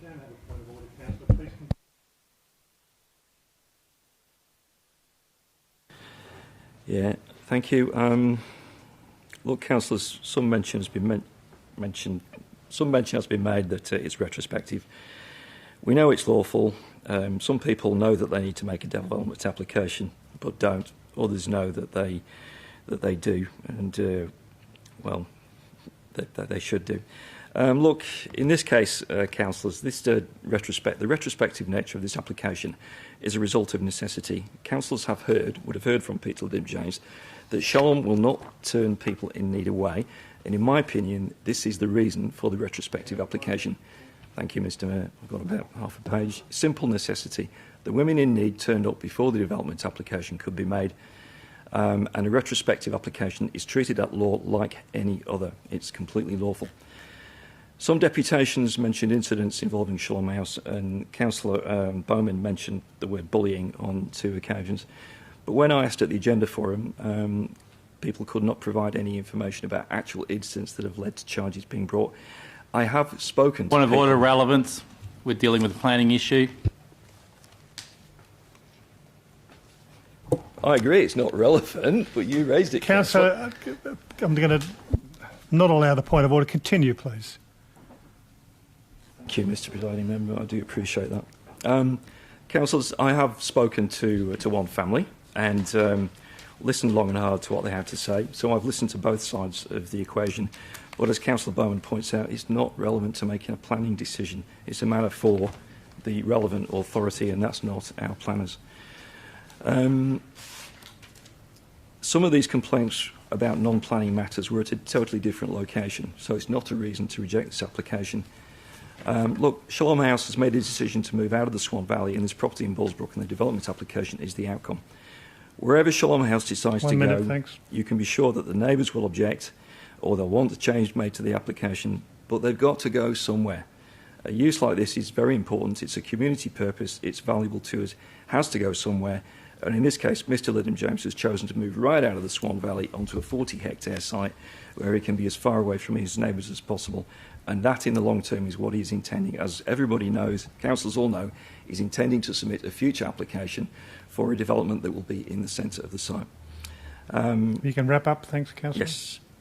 Just remind Council that our planning staff have recommended approval. So this is recommended for approval. There are no valid reasons to turn down this application, so please approve it. Thank you. Anyone for the motion? Councillor Richardson. Thank you, Mr. Mayor, councillors and those in the gallery tonight.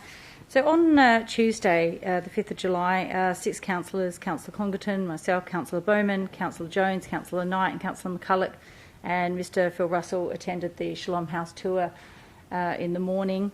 We then attended, so we had a look at the operations office on West Swan Road, and then we also went to the proposed community purpose site at 2118 Great Northern Highway at Bullsbrook.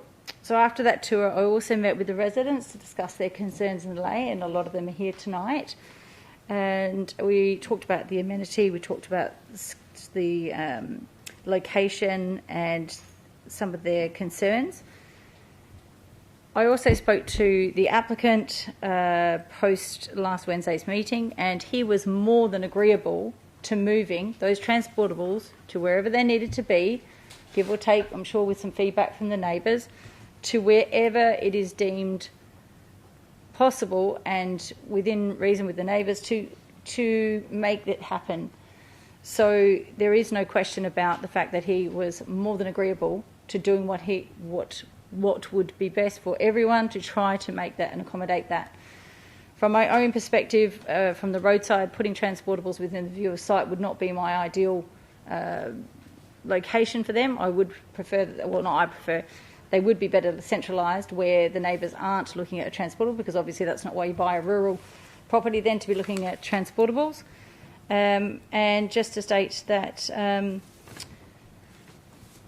this is to address those privacy and amenity issues so close to neighbours, to give them their privacy and space, and also to give those women and children their own space too. So, thank you. Thank you. Anyone against the motion? Anyone else for the motion? Question? Deputy Mayor, could staff advise, in the middle of the 100-acre block, are there services such as power, water, basic essentials, or would these have to be provided? And I imagine there'd be some expense. Do staff have any idea about those circumstances? Well, I can't. I'll put it through to Mr. Russell to make comment, but I didn't see any services infrastructure on site. Very quickly, Mr. Deputy Mayor, I can't answer whether or not where the services are available. I would assume, however, that he'd probably have to run the service from where they are on the road or from the front boundary on the Great Northern Highway up to wherever the development site is. And another question. So a deferral of this would just simply mean that the existing operation would continue until dealt with, is that correct? I would think that would be the case. Councillors, I'd like to speak on this item, and if I'll get Ms Albrecht to hit the timer button on me. I don't intend to be 5 minutes. Councillor Richardson is absolutely... Point of order, Mr Presiding Member. Who is chairing the meeting at this point? Well, sorry? Well, who wants to stick their hand up? Who'd like to be the chair? Councillor Zanino, would you like to be the chair while I'm giving the debate? Yes. Thank you. Would you like my stop clock or your stop clock? But I don't want this eating into my time yet. It hasn't started yet. It hasn't started. Yeah, just making sure. Okay. Good to go. All right. Thank you. Councillor Richardson is absolutely 100% correct. Of those that took the time out of the day to go and talk to Peter Lyndon James, including the staff member on site, heard Mr Lyndon James say emphatically, "You find a place for me to put this and I will go there. I don't wish to upset any of the neighbours. As a matter of fact, one of the neighbours is prepared to build a road for me, so I've got access through the middle of the site." He repeated this on a number of occasions. I do not want to upset the neighbours. I would prefer to be in a place where I can actively carry out the functions of Shalom House. In this deferral motion, it talks about enabling the applicant to consider modifying the application. It doesn't say he has to, it's for him to consider. In his own words, he would like to reconsider where he's at. Yes, he would like the temporary approval for what he's currently got, and quite rightly so, as pointed out by Councillor Bowman, there are a number of illegal structures on site which he has acknowledged are illegal and, yes, were built and does not carry out certification. Sorry, am I keeping you up, Councillor? Does not carry the engineering certification provided to the city.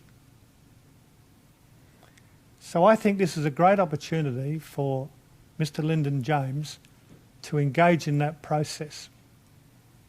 Mr Lyndon James also said when he purchased a block 2 months ago, and I don't know how long it was, but that was what he indicated to me, is that he didn't bang on any doors, he didn't bang on any neighbours' doors to find out whether they were going to be upset with this development or not.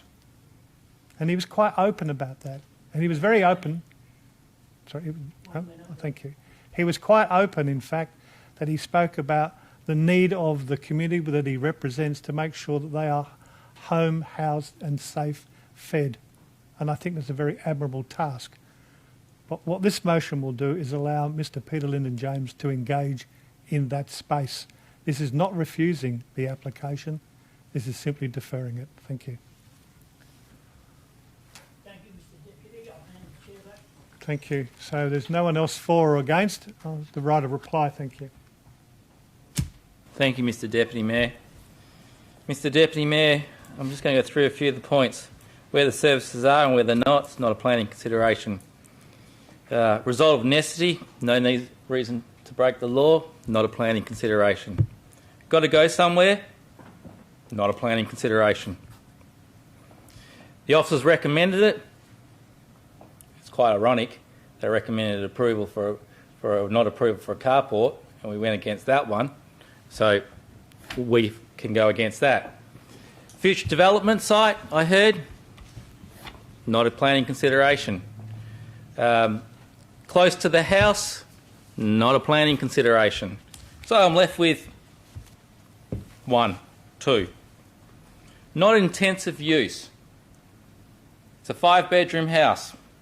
So that family that used to be there, probably my family. I got loud kids. A family of 6, 36. Going to school, going to work. Family.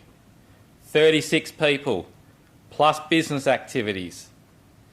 It seems quite intensive use, whether it's on 1 acre, 50 acres or 5,000 acres.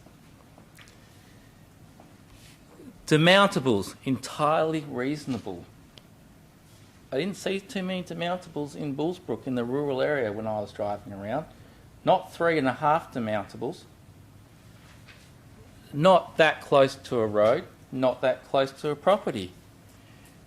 If something's reasonable, I expected to see a number of examples.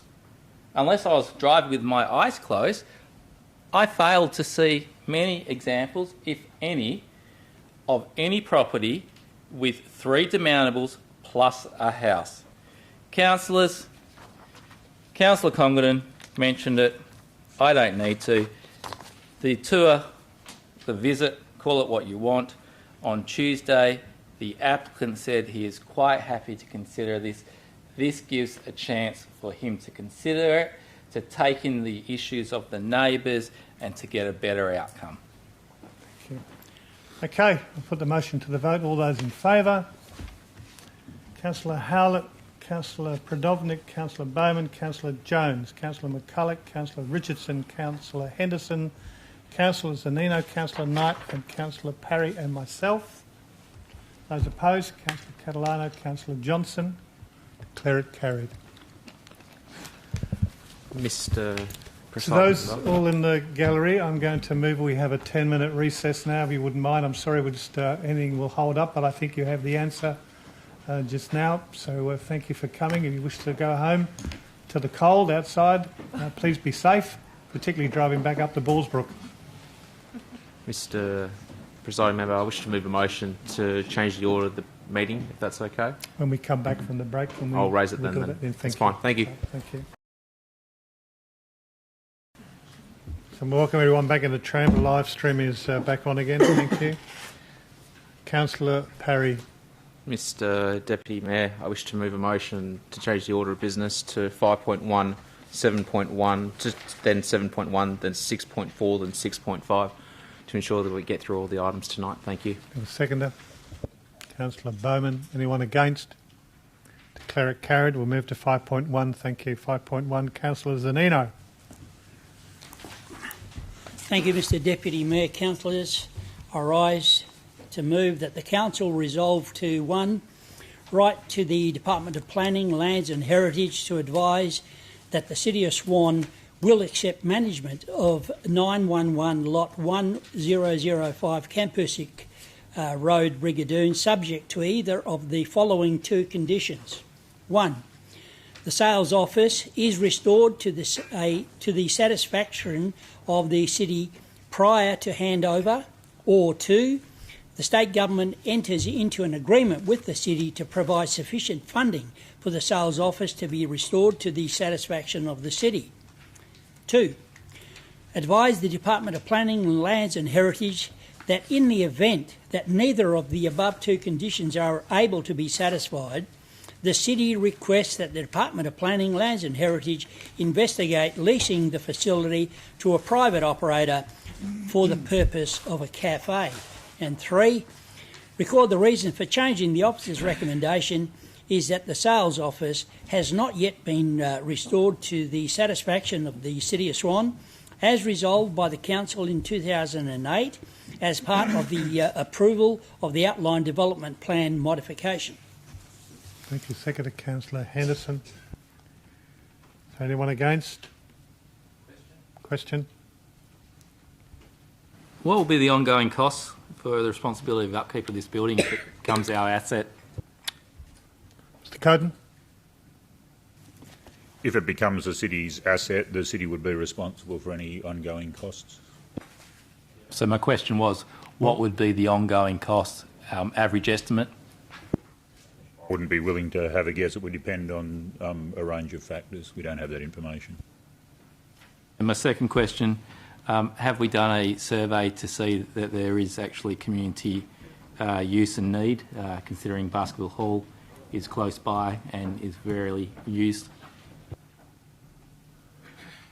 Mr Coden? Oh, there hasn't been a survey specifically into this as part of this report, but there hasn't been any identified use for the building. Okay. So we have a mover and a second. Is anyone against? No one against. I declare it carried. Thank you very much indeed. Moving to 7.1.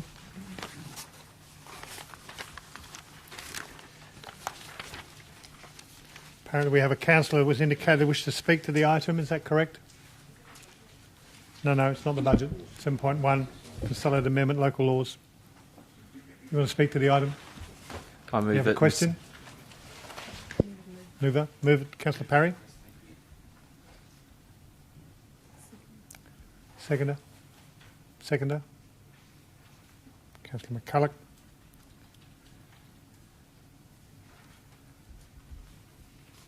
Question? You're against? No need to debate. Councillor McCulloch is the second. You want to debate? No need to debate. Councillor Bowman, opposed.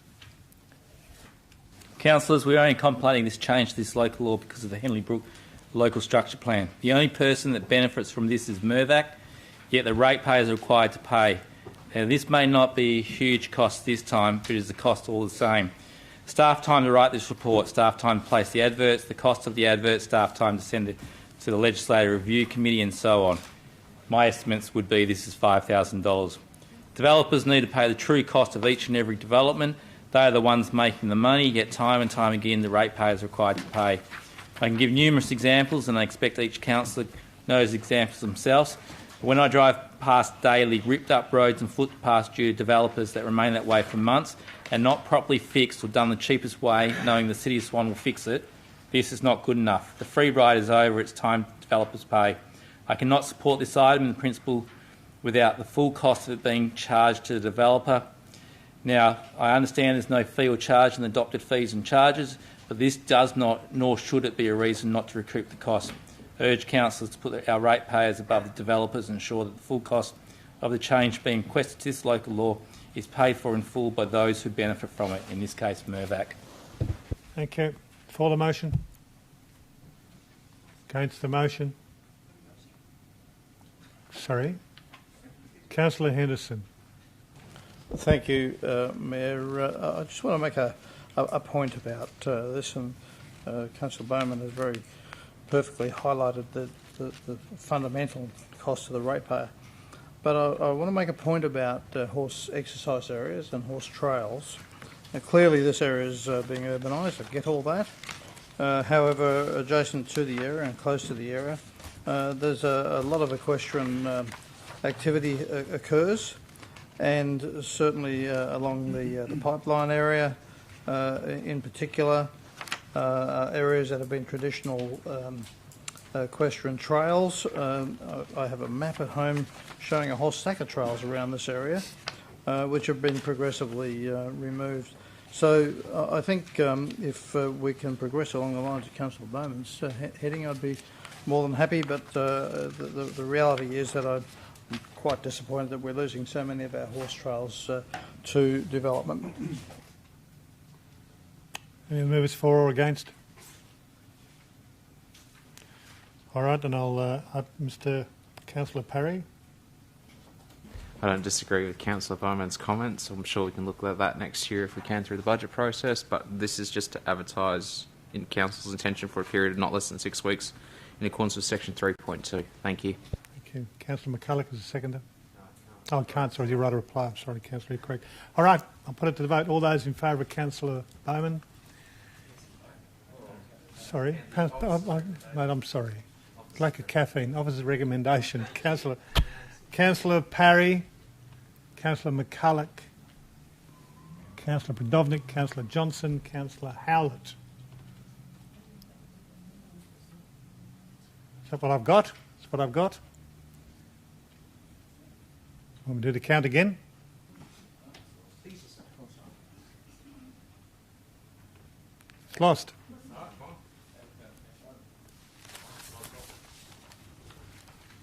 Okay. On to 6.4.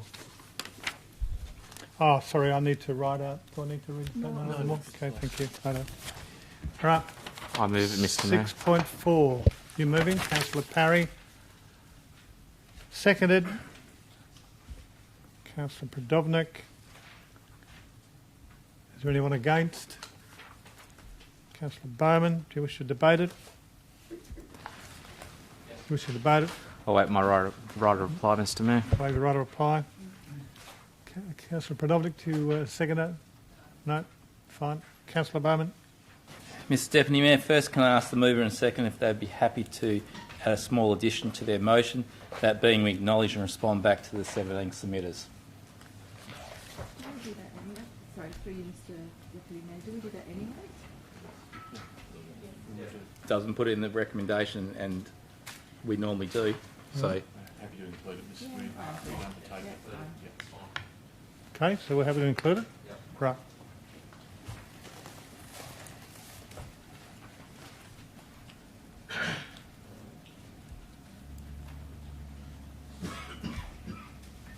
Councillor?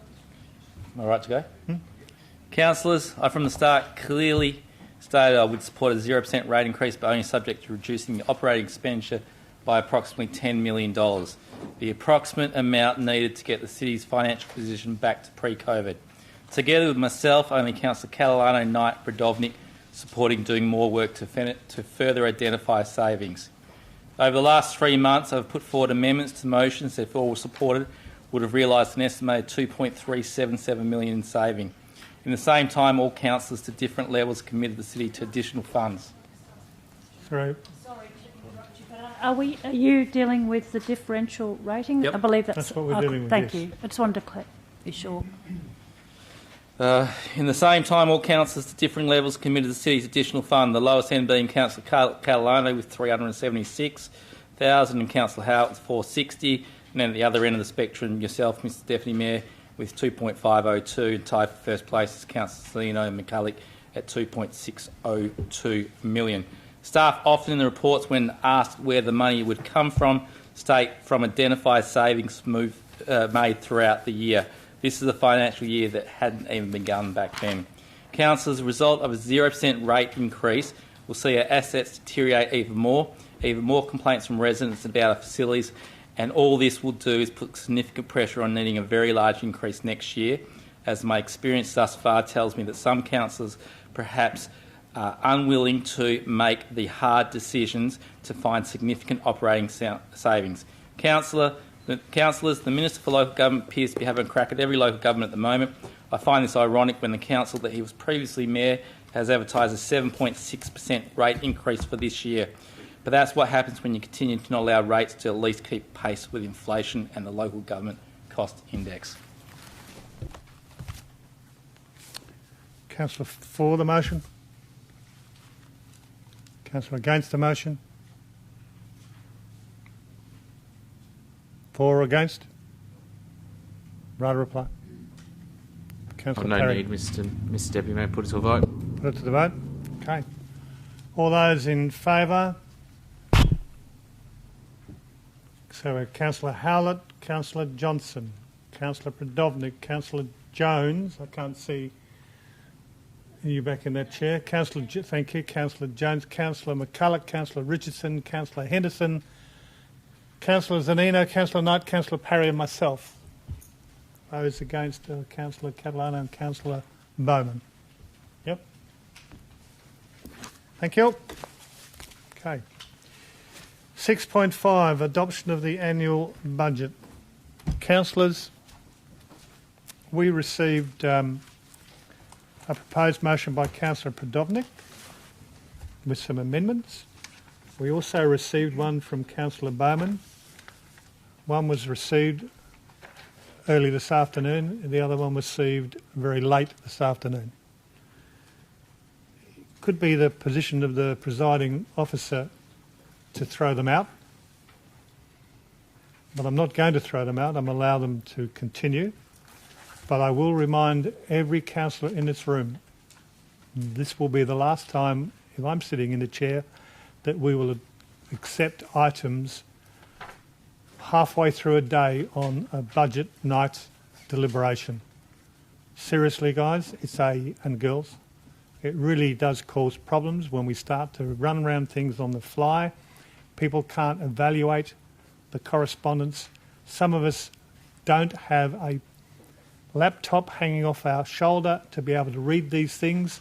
If we're not home and we're working or we're doing things outside, it's important that we observe the rule. So, with that, I'm going to allow the motion by Councillor Prodovnik to continue, and then I'm sure there's going to be some form of amendments coming through from Councillor Bowman. So, Councillor Prodovnik, over to you. Thank you for allowing me to raise this one. Points taken. I move that Council adopt the 2022-23 budget with the following amendments. No administrative charge and set instalment interest at 0% for the formal rates instalment program, resulting in a reduction to operating revenue of $600,000. Reduce the transfer to the employee entitlement LS and AL reserve by $600,000. That the COVID financial hardship policy be adopted to continue in 2022-23, and a review be undertaken and presented back to Council in September 2022. The documents be amended to reflect these changes. Thank you. Do we have a seconder? Second to Councillor Howlett. Sorry, yes, I do need a reason. Sorry. The reason to change the officer's recommendation is it's an opportunity for us to review the financial policy, which is in the budget recommendation anyway, and also in light of the current interest rate hikes and everything that's happening, I think it's an opportunity that we've got to support people who can't afford to pay their rates in one hit. Thank you. I thought you were going into debate there for a moment, Councillor. Thank you. Yeah, thank you. Is there anyone against? Councillor Bowman, Councillor Johnson, Councillor Howell, sorry, Councillor Prodovnik, you need to open up your debate, please.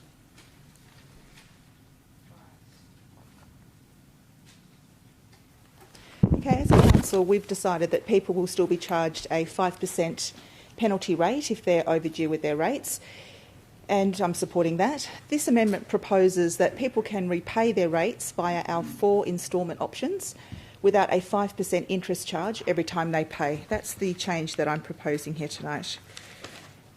Now, this amendment lets people pay their rates in instalments, and it doesn't penalise those who can't afford to pay their rates in one hit.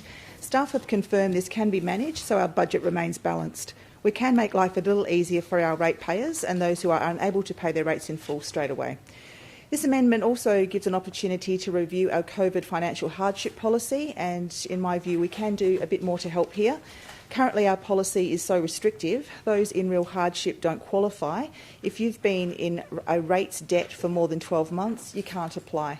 Our policy needs to expand, in my view, to include support for people who are in rates debt for more than 12 months, and that's an opportunity again to have that discussion as part of a review. Our policy gives people $400, but their interest charges and legal costs amount to far more than that. So let's take another look at this. It's just an opportunity again to have a look and see what we can do. The Local Government Act allows us to do more and give a lot more practical help here, and a review will let us have another look to see what we can and what we're willing to do. Please support these amendments. Thank you. Councillor Howlett is the seconder. Question? Thank you, Deputy Mayor. The $600,000 loss in operating revenue, could staff advise me, our natural growth of new housing developments that occur in the City of Swan per annum, what would the rate revenue be from that natural growth just in the year? Ms Lay? Through you, Mr Deputy Mayor, the budget includes a provision of $1.5 million for interims. And clearly, are we expecting a higher growth, or is that based on the average? We tend to take a conservative approach when we estimate interims. So just to be clear, if I may, Mr Mayor, given the significant growth we have at the moment, we could expect perhaps a higher amount of revenue. Is that what the staff are saying? It could, Mr Deputy Mayor. Okay. Councillor Howlett. Thank you, Mr Presiding Member. I don't have much more to add to Councillor Pridovnik's speech, other than I think that at all levels we should support measures to assist ratepayers in paying their rates in whatever format they need to pay them in, and penalising those who are unable to pay them on time is not necessary. We should be giving a hand up to help people out, and I think that would be happening with this motion. Thank you. Councillor Bowman's against. Wish to move an amendment. Yep. Your amendment. But before I can I have a actual confirmation? The motion that Councillor Pridovnik has got just says adopt the budget. It doesn't provide all the other relevant information. It's not an amendment. It's actually an alternative motion, so I'm a little bit confused what we're actually doing right now. Is it adopting the budget with all the officers' recommendation, but then with a change? Yeah. With those changes, it's my understanding, Councillor Bowman. So do we not need to have all the other parts of the officers' recommendation on there as well? So when it's minuted, Councillor Bowman, that's what will occur, is all of that and the changes that are in here, and I've just been making notes. So Councillor Pridovnik's first one, which is 1A, will then eliminate 6 within the officer's recommendation, and then the other one is 1C, the COVID hardship policy, will also, sorry, that's the COVID one, is 6, and the non-administrative charge is 7.3, the first paragraph, and that's what we will fix up after. It might be better to change it to say that adopt the officer recommendation subject to the following amendments to the annual budget. Just put that in. Subject to. So you're happy with that, mover and seconder? Yep. Okay. Does that fix the problem, Councillor Bowman? That was just the question I was asking. Mr Deputy Mayor, I'd like to move an amendment. It's reduce the transfer to the employee entitlement reserves by $5 million. The second dot point, Councillor Pridovnik has already got in her motion. An additional $1 million on extra street trees, improving the urban tree canopy. Add $985,000 for solar panels on 13 locations, identified in item 5.2. Add an additional $250,000 for consultants for the GRV UV rating inequity issue, and an additional $1 million for the Balladura intergenerational play space. Add $250,000 for service reviews, with the next being finance, procurement, community safety and governance. Increase the transfer to City Asset Replacement Reserve by an additional $1.5 million. Reduce the income on the swimming pool entry by $15,000 by not increasing the swimming pool entry fees by 10% for children, therefore keeping that current price. And delete the $8.5 million loan for the Swan Active Midland, with the refurbished cost to be funded from the City Asset Replacement Reserve. My reasons for change: the transfer of $7.6 million to Employee Entitlement Reserve was never discussed and agreed to by Council. Reducing the transfer to Employee Entitlement Reserves allows Council to fund priority projects, improve our environmental sustainability and reduce ongoing operating expenditure. Loan funds should be used for new assets, not upgrading or replacing existing assets, as that is the purpose of the City Asset Replacement Reserve. The increase of children's swimming pool entry fee by 10% is excessive and could lead to a reduction in the number of children learning to swim. The changes better reflect what our community wants. Seconder? Question. Sorry? Just one. Yep, that's fine. Sorry, does the mover and seconder accept the amendments put forward by Councillor Bowman? Just wanted to double check. From what I understand, my motion was going to go first and then we were going to look at other amendments. If there's been a change in the way we're doing this, can you just explain why? Just so I understand. Sorry, no. He's quite, Councillor Bowman's quite entitled to amend where you're at. And that's what he's doing. Okay. Quite entitled to do that. So the question is, are you happy to accept the amendments by Councillor Bowman into your amendment? Can I just ask a question of staff through you? Yep. I'm assuming that all of these things are possible. Is that correct? Can I get some comment on that? Well, I'd probably throw it through to the CEO and the CEO across to Miss Lay. Council, it's your budget, so Perhaps if I can. I think in round terms, if I can, what's happening here is that the original employee entitlement reserve is being dropped to dropped by 5.6 million to accommodate some of these, and then there is the asset replacement reserve. Sorry, the deletion of 8.5 million loan for Swan Active comes out of the city's asset replacement reserve, and by doing both of those things, it can accommodate all of the amendments proposed by Councillor Bowman. Now, the question might be better to ask Ms Lay is if in next year's 23-24 budget, can we pick up those employment entitlement reserves back to where we need to have it? Are we debating or? No, I'm asking the question. Yeah, So can we... there was a question asked about can we do it, Councillor Bowman, so just allow the latitude, please. Through you, Mr Deputy Mayor, now that Councillor Bowman has corrected the transfer to the Asset Replacement Reserve, that list of transactions now balances. There'll be a considerably lower transfer to the Employee Entitlement Reserve.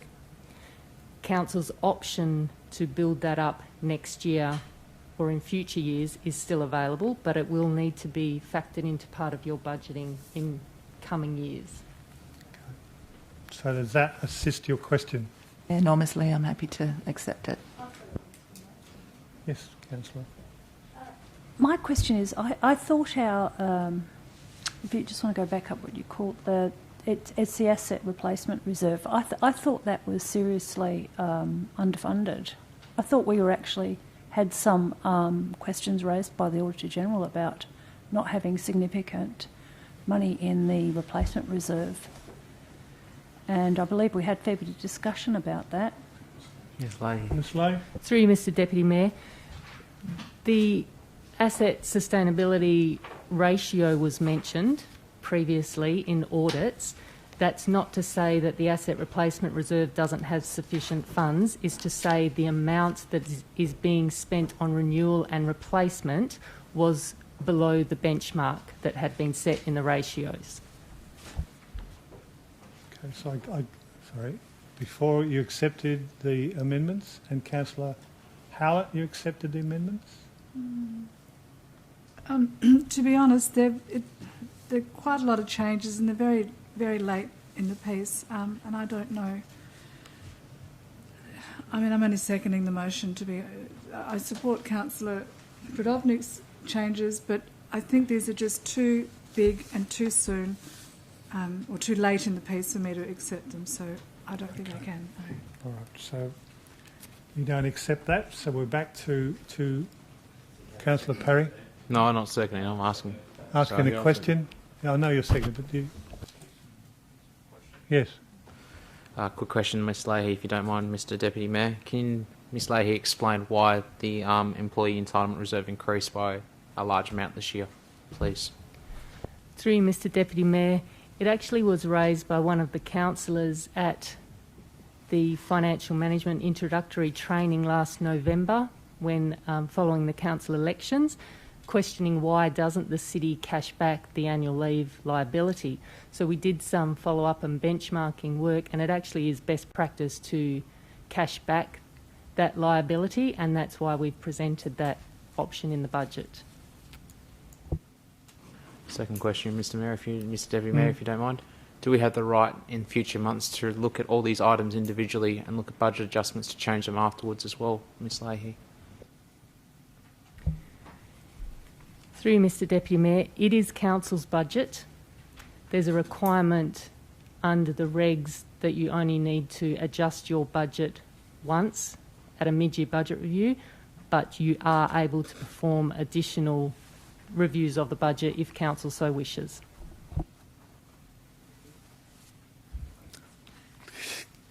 So, Mayor, can I actually open my debate and perhaps the questions might be answered? No, let the questions happen. Thank you. Yes. Following on from Councillor Parry's, in relation to my original amendments, which was the waiving the instalment fee, that's not something that we can come back to, is it? Because we're ratifying a budget with that in it. Is that correct? Potentially. Through you, Mr Deputy Mayor, that must be part of budget adoption because tomorrow evening we start the process to strike the rates. Okay. So at the moment I've got amendments by Councillor Bowman, seconded by Councillor Knight. Is there anyone opposed to those amendments?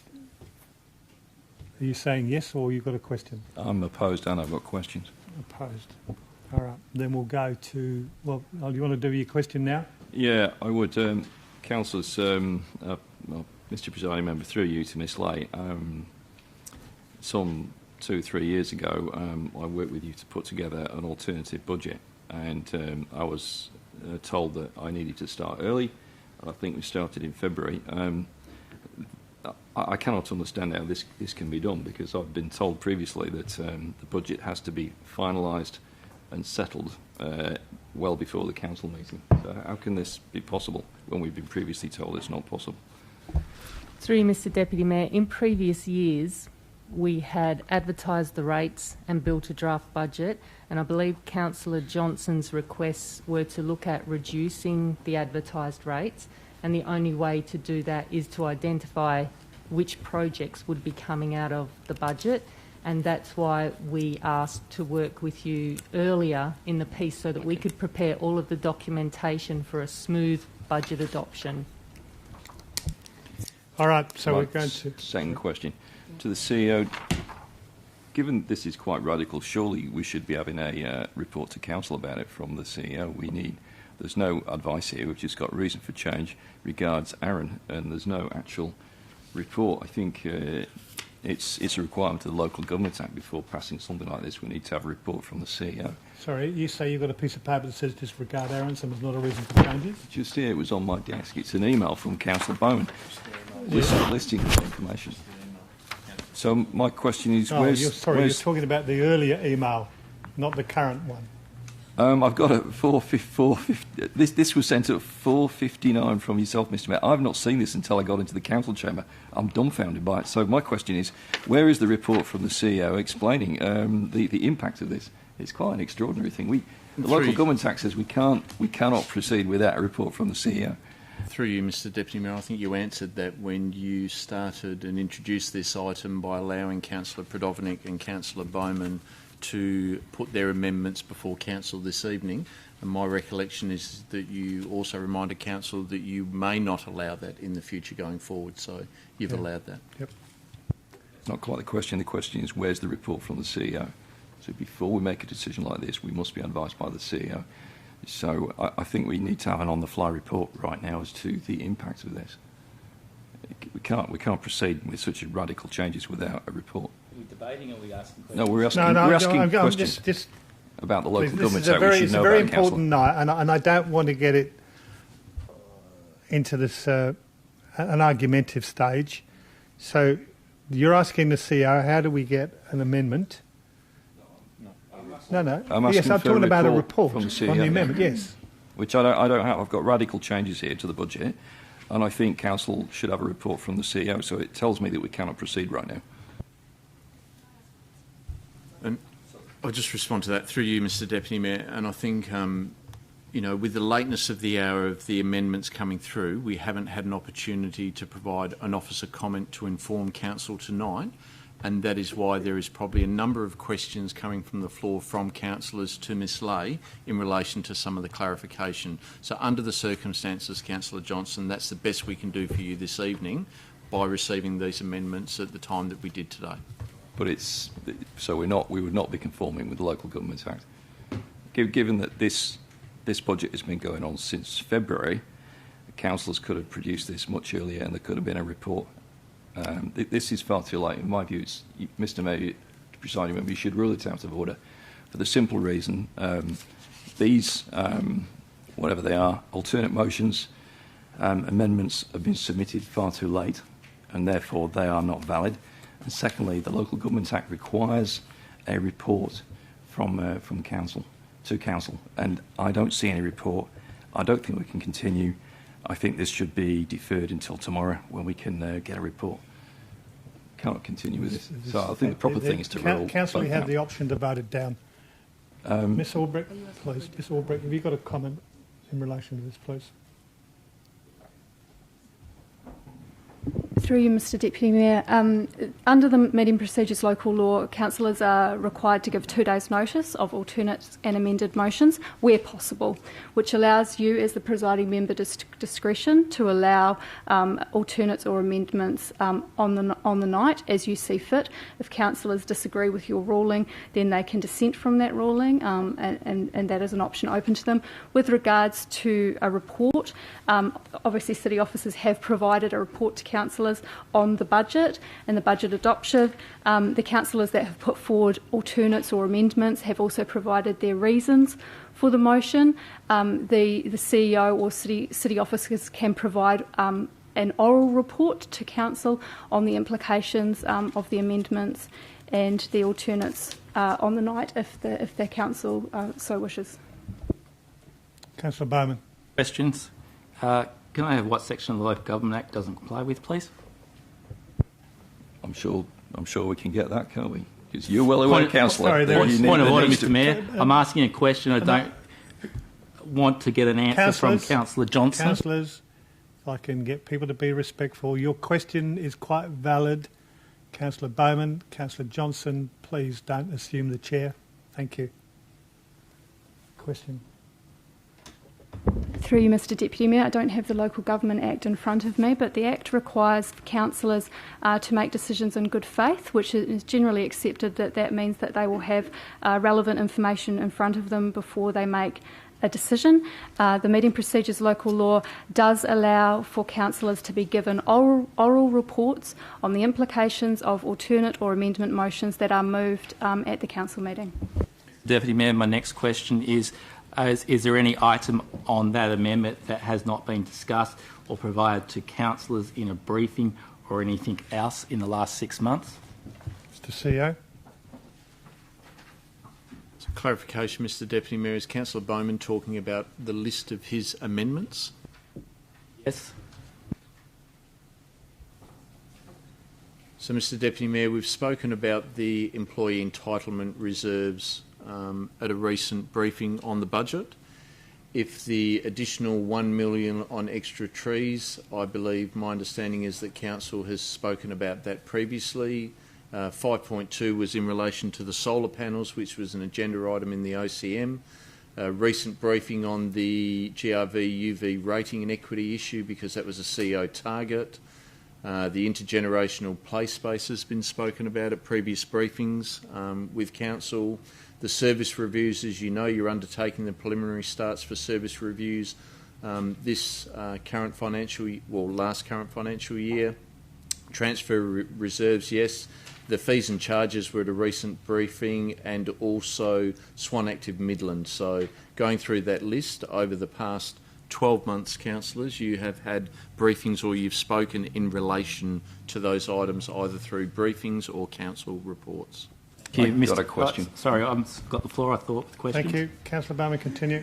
Through you, Mr Deputy Mayor. So the amendments that have been proposed still provide a balanced budget. Is that correct? My understanding is they do. Councillor Johnson.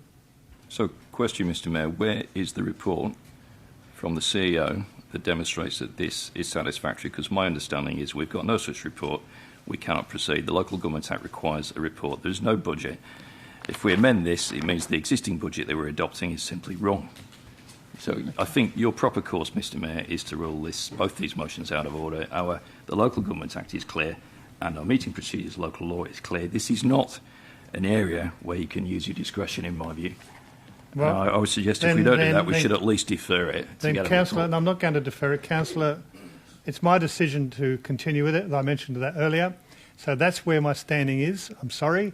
Councillor Bowman, start your debate, please. Sorry, I have a question.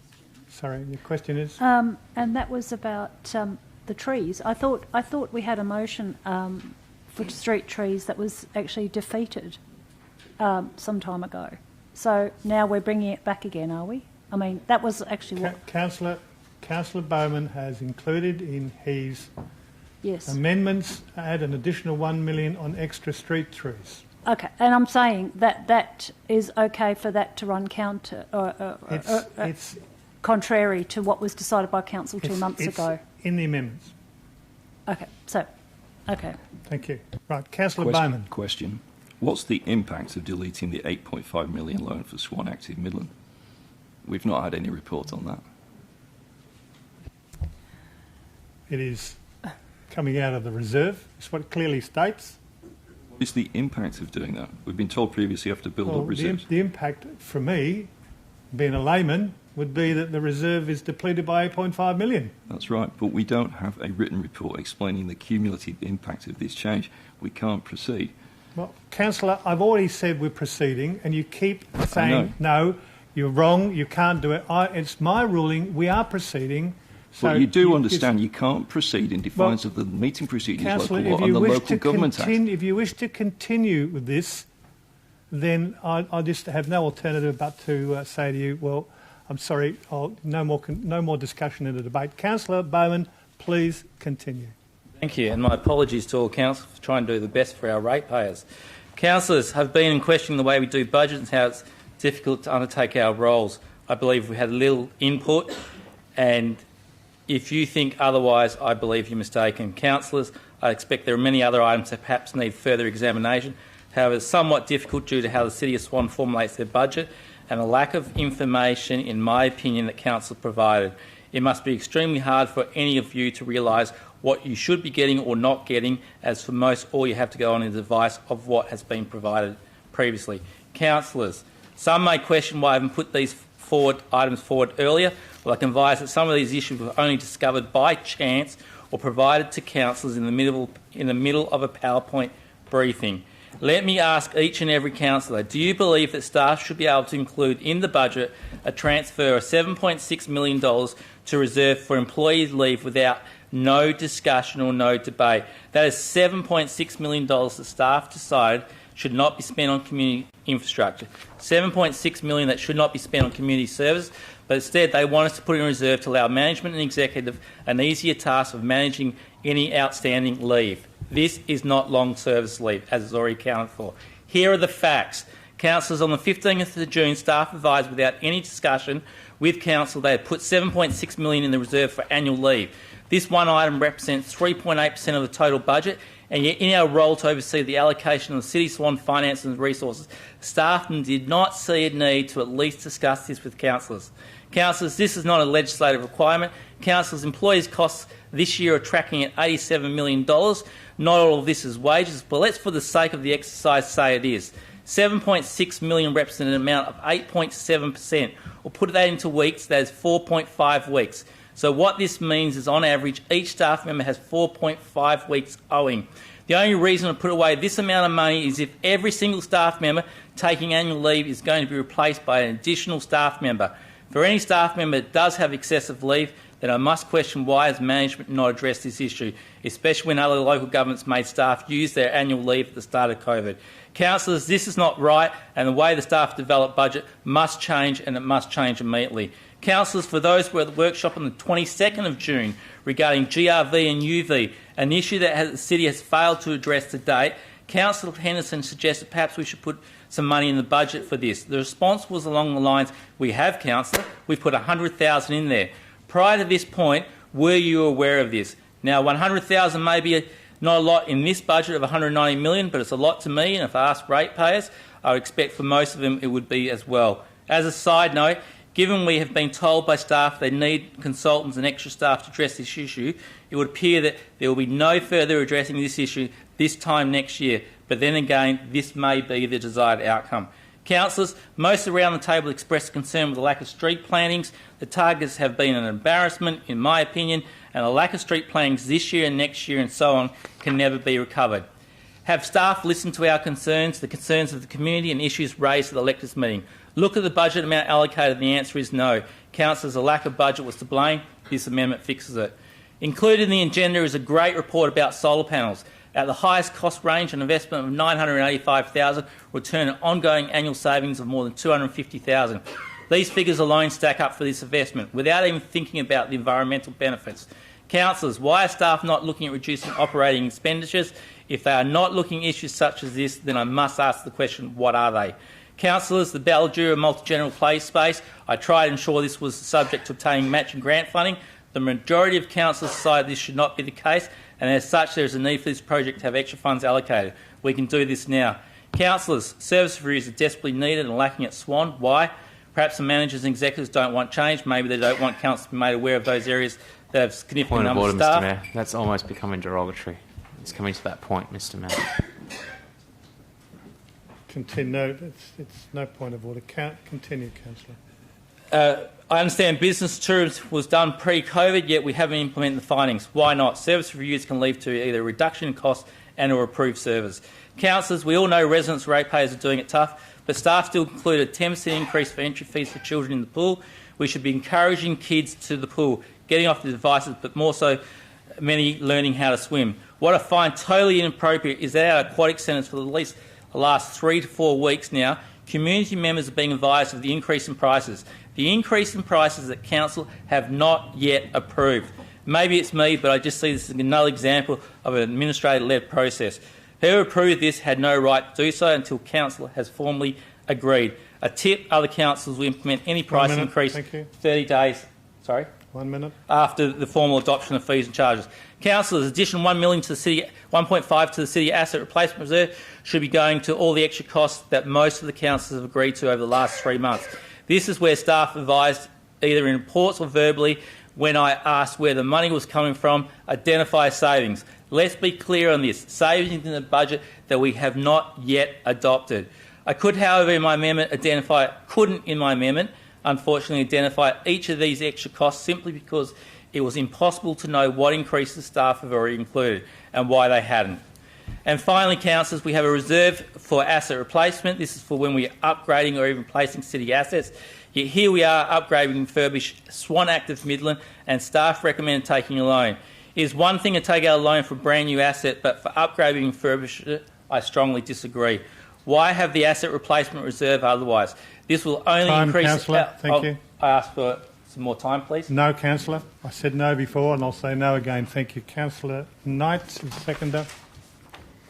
Yeah, not much to add, but some of these the programs here, like with the street trees and everything, I mean, we've got to get behind that. This is future-proofing, the solar panels. That's what the community expects. So please, let's get behind this one and vote for this one. Thank you. Speaker against? Question. Sorry, are you speaking against or have you got a question? Speaking against? You can ask the... No. So you're speaking against? I'll take you. Thank you. Thank you. what did you want to do? Did you want the question? No, I want you. You're talking against the motion. Thank you. Yes, well... Sorry, too many presiding officers. Yeah, I'll say. Well, the main problem is that I can't vote on something that I don't know the implications of and how that's going to impact on particularly the asset replacement reserve in the future, or actually asset replacements in the future, and also the staff reserve.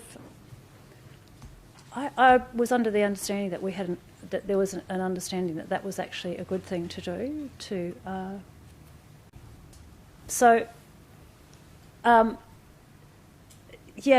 Without that report, actually, that Councillor Johnston's asking for, I'm being asked to agree to some really hefty and substantial changes to this budget, which, by the way, I don't agree with anyway, without understanding the implications. And this is the third time I'm going to say it again tonight.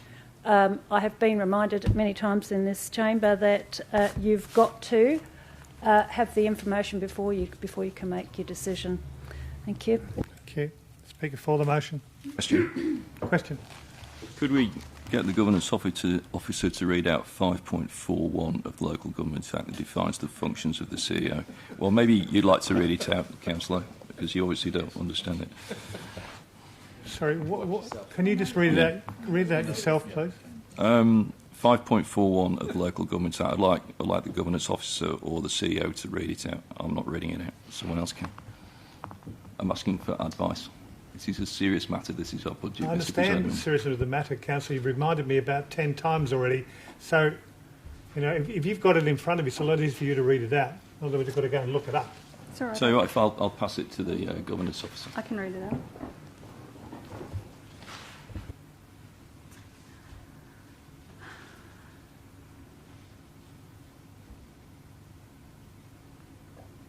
Bear with me.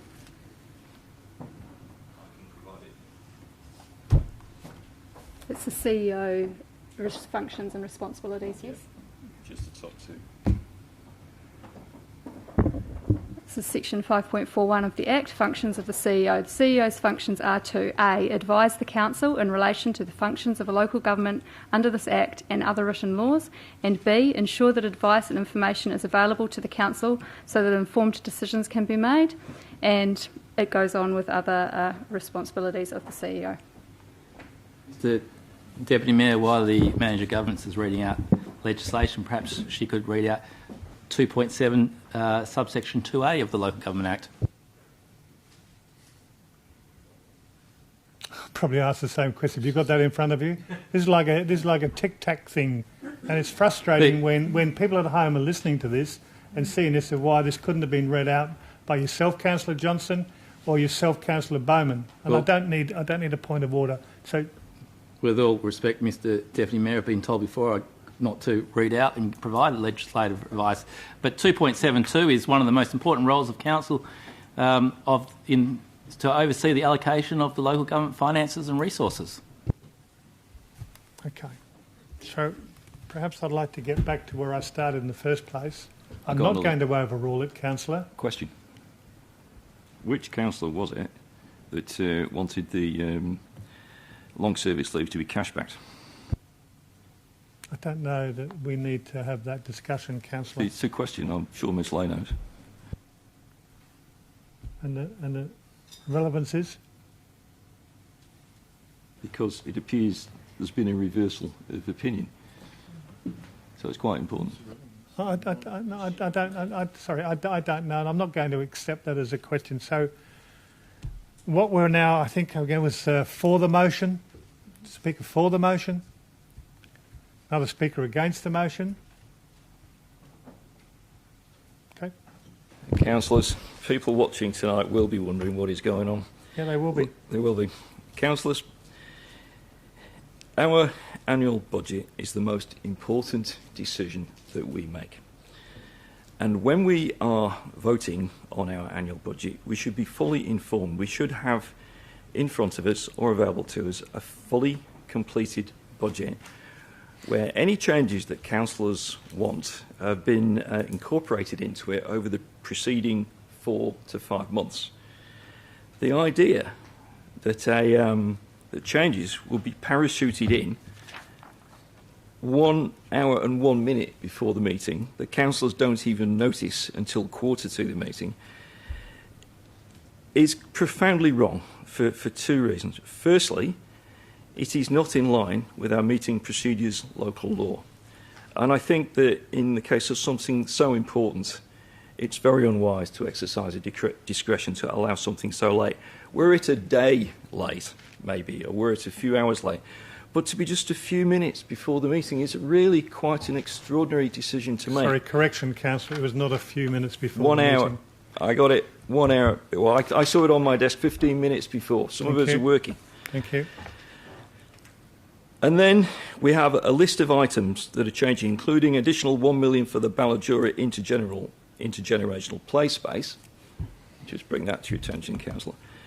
We do not know whether this balances out, and we do know for sure, because there's no advice from the CEO, and we do not know how it impacts the budget. Reducing the transfer to the employee entitlement reserve by $5.6 million. Well, I don't think the employees will be very impressed by that, and I certainly wouldn't be if I was an employee. I wouldn't want my long-term service leave not to be cash backed. Councillors, these are all valid things that should have been moved as motions during the preceding year, or could be moved in the following year. And here we are making a rash decision to delete the $8.5 million loan for Swan Active. Well, crikey, that's a bit of a radical thing. Councillors, when we're making an important decision like this, I'm sure the Department of Local Government would agree that we are entitled to have full and proper advice from the CEO in terms of a report from the CEO explaining how this balances out and how it can be accommodated in the budget. Or better still, this should have been submitted way earlier, not 15 minutes before the meeting.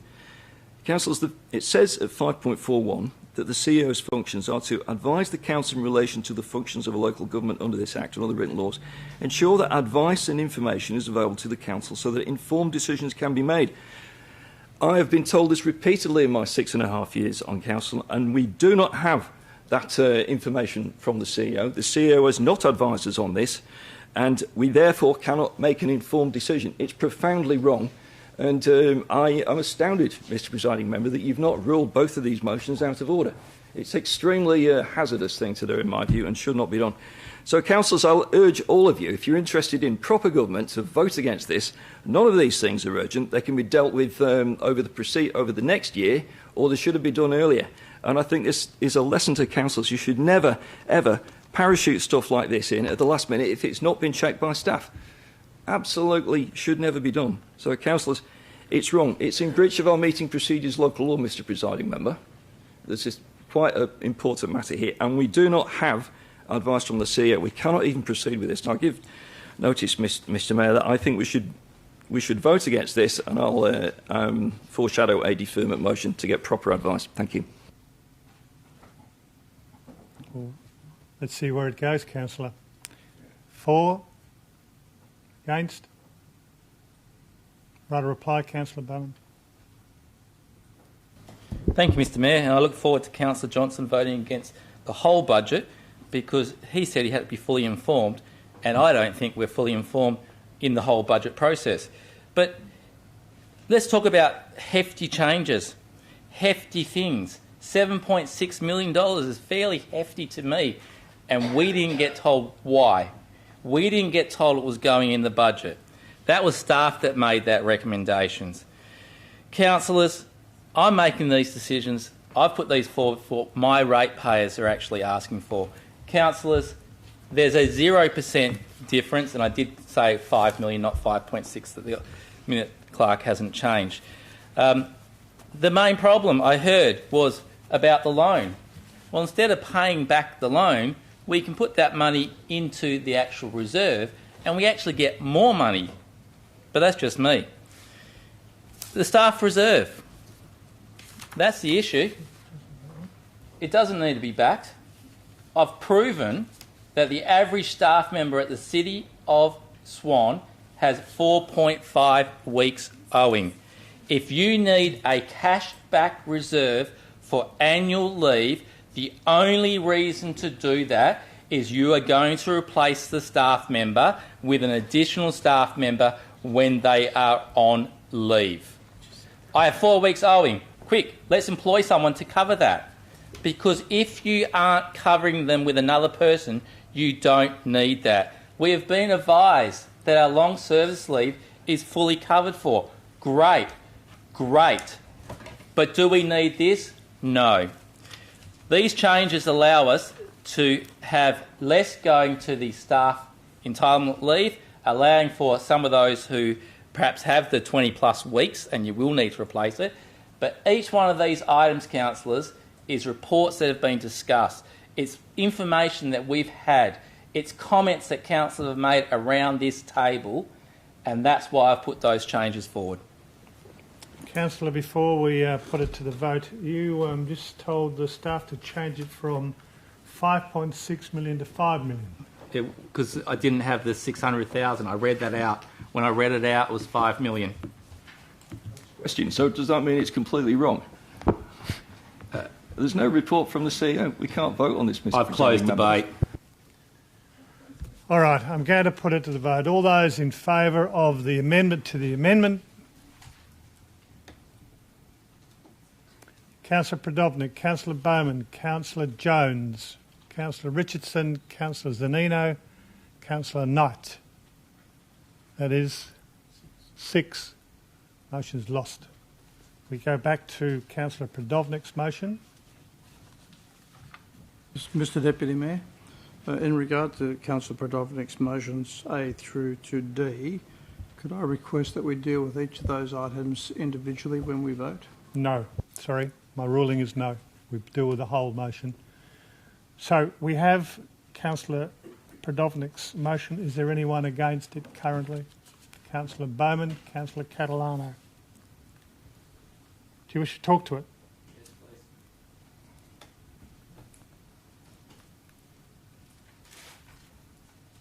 I think we've already been through the reasons why. Where are we at now?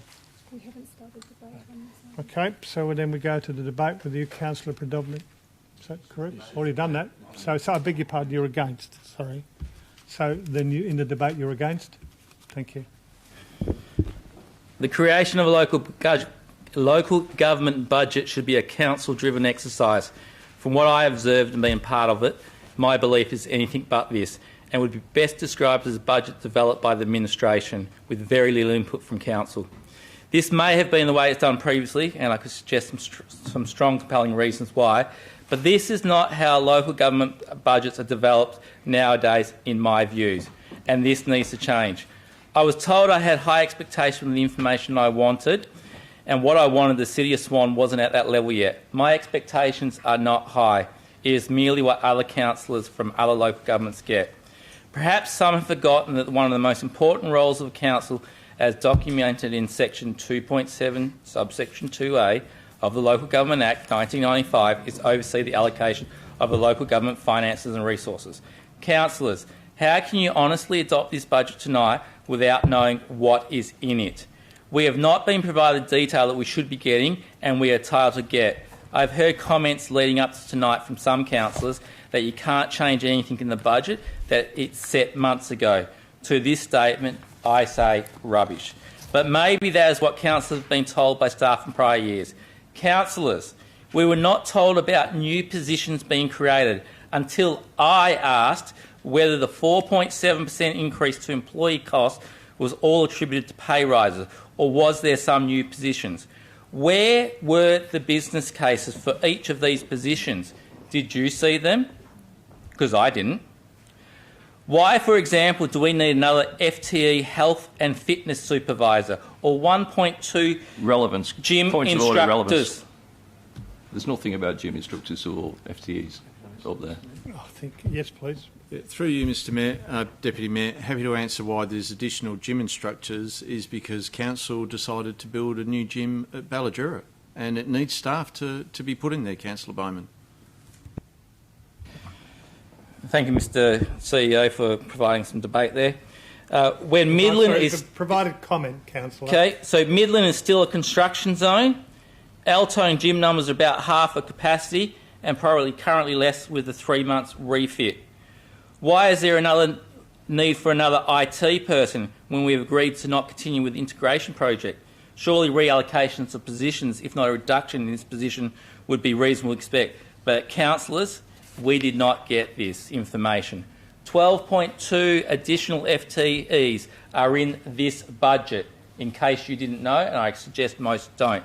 And the only reason we know this is because of my questioning.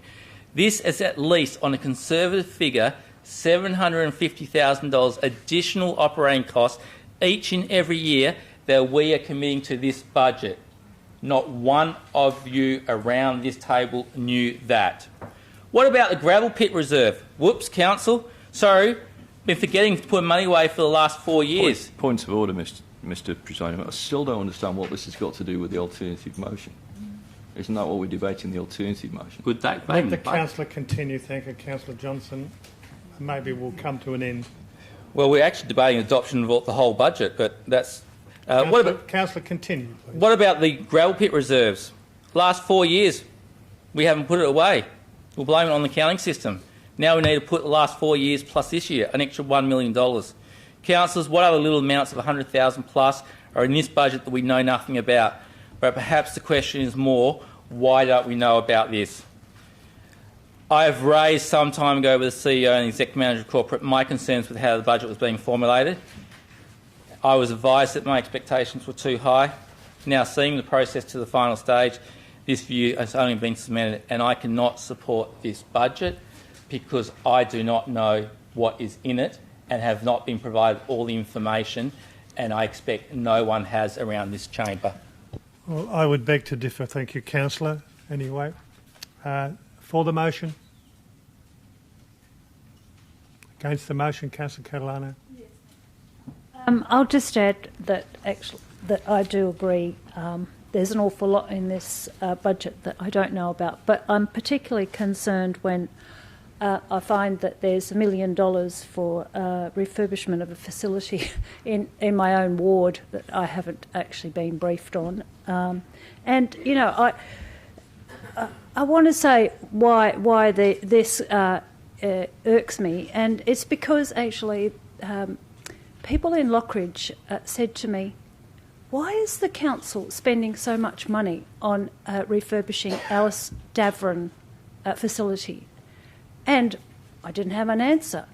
But to their mind, an excessive amount of money was being spent on it. And shall I just wait for the conversation? No, keep going, Councillor. So basically, they wanted the money to be allocated to other things in Lockridge. There's always plenty of amenity issues that ranges and you know, all kinds of local issues, and the same thing applies in Beachborough. I mean, as the CEO and staff know, Beachborough residents have been asking for improvements in their streetscapes now for at least 6 months, and they've been asking quite, you know, with some passion and quite a degree of detail about what they want done, and they just get told no, and yet all of a sudden this item for $1 million appears for refurbishment of a facility that when I ask a question, it turns out there's 50 people. Now, I could be wrong about that, and as I've said before, I haven't been briefed, but I have asked now for a list of all capital works for the ward for the next 3 years, for the rest of my term, so that I'm kept up to date about where these big ticket items and when they're going to come out. Now, One minute, Councillor. Yeah, fine. I mean, the thing is, one of those American politicians said, you know, you can't know what you don't know. And you can only know that you don't know when you're told that you don't know. I didn't know. I can't even know that I didn't know. So now I'm saying, you know, councillors, it's happening to me. It's happened to me in my ward. Are you all absolutely certain that you're across all the capital spending that's going to be done in your ward? And is it what your ratepayers want? Because in Beachborough, it is not what they want, and I think they'll be quite upset when they find out that there's $1 million to be spent on a facility for 50 people, and they can't get their verges done. They can't get the trees planted. They can't get their footpaths done. Thank you. Thank you very much indeed. Someone for the motion? Against the motion? Councillor McCulloch? Yes, Councillor. No, I've got Councillor McCulloch first. Councillor Johnson. I beat you to it, Councillor Johnson. Sorry. Councillors, we're here tonight to adopt our budget. We've spent months considering, itemising, discussing, time in briefings, time speaking to city staff and others, time conversing and discussing. Councillors, at this stage I am not going to accept any alternative motions or amendments to the budget at this late stage. It's not financially responsible. It doesn't indicate to our residents and ratepayers that I've done my job. I've spent time considering carefully and going over the things that I was elected to go over.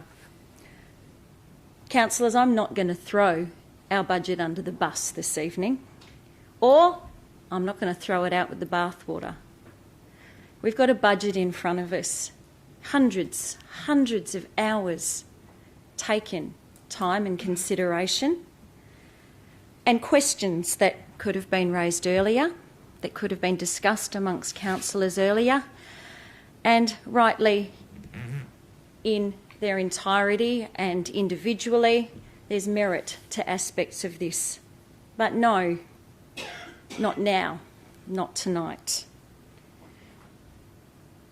I know what's in the budget, and there's been suggestions that maybe we don't. I know what's in the budget.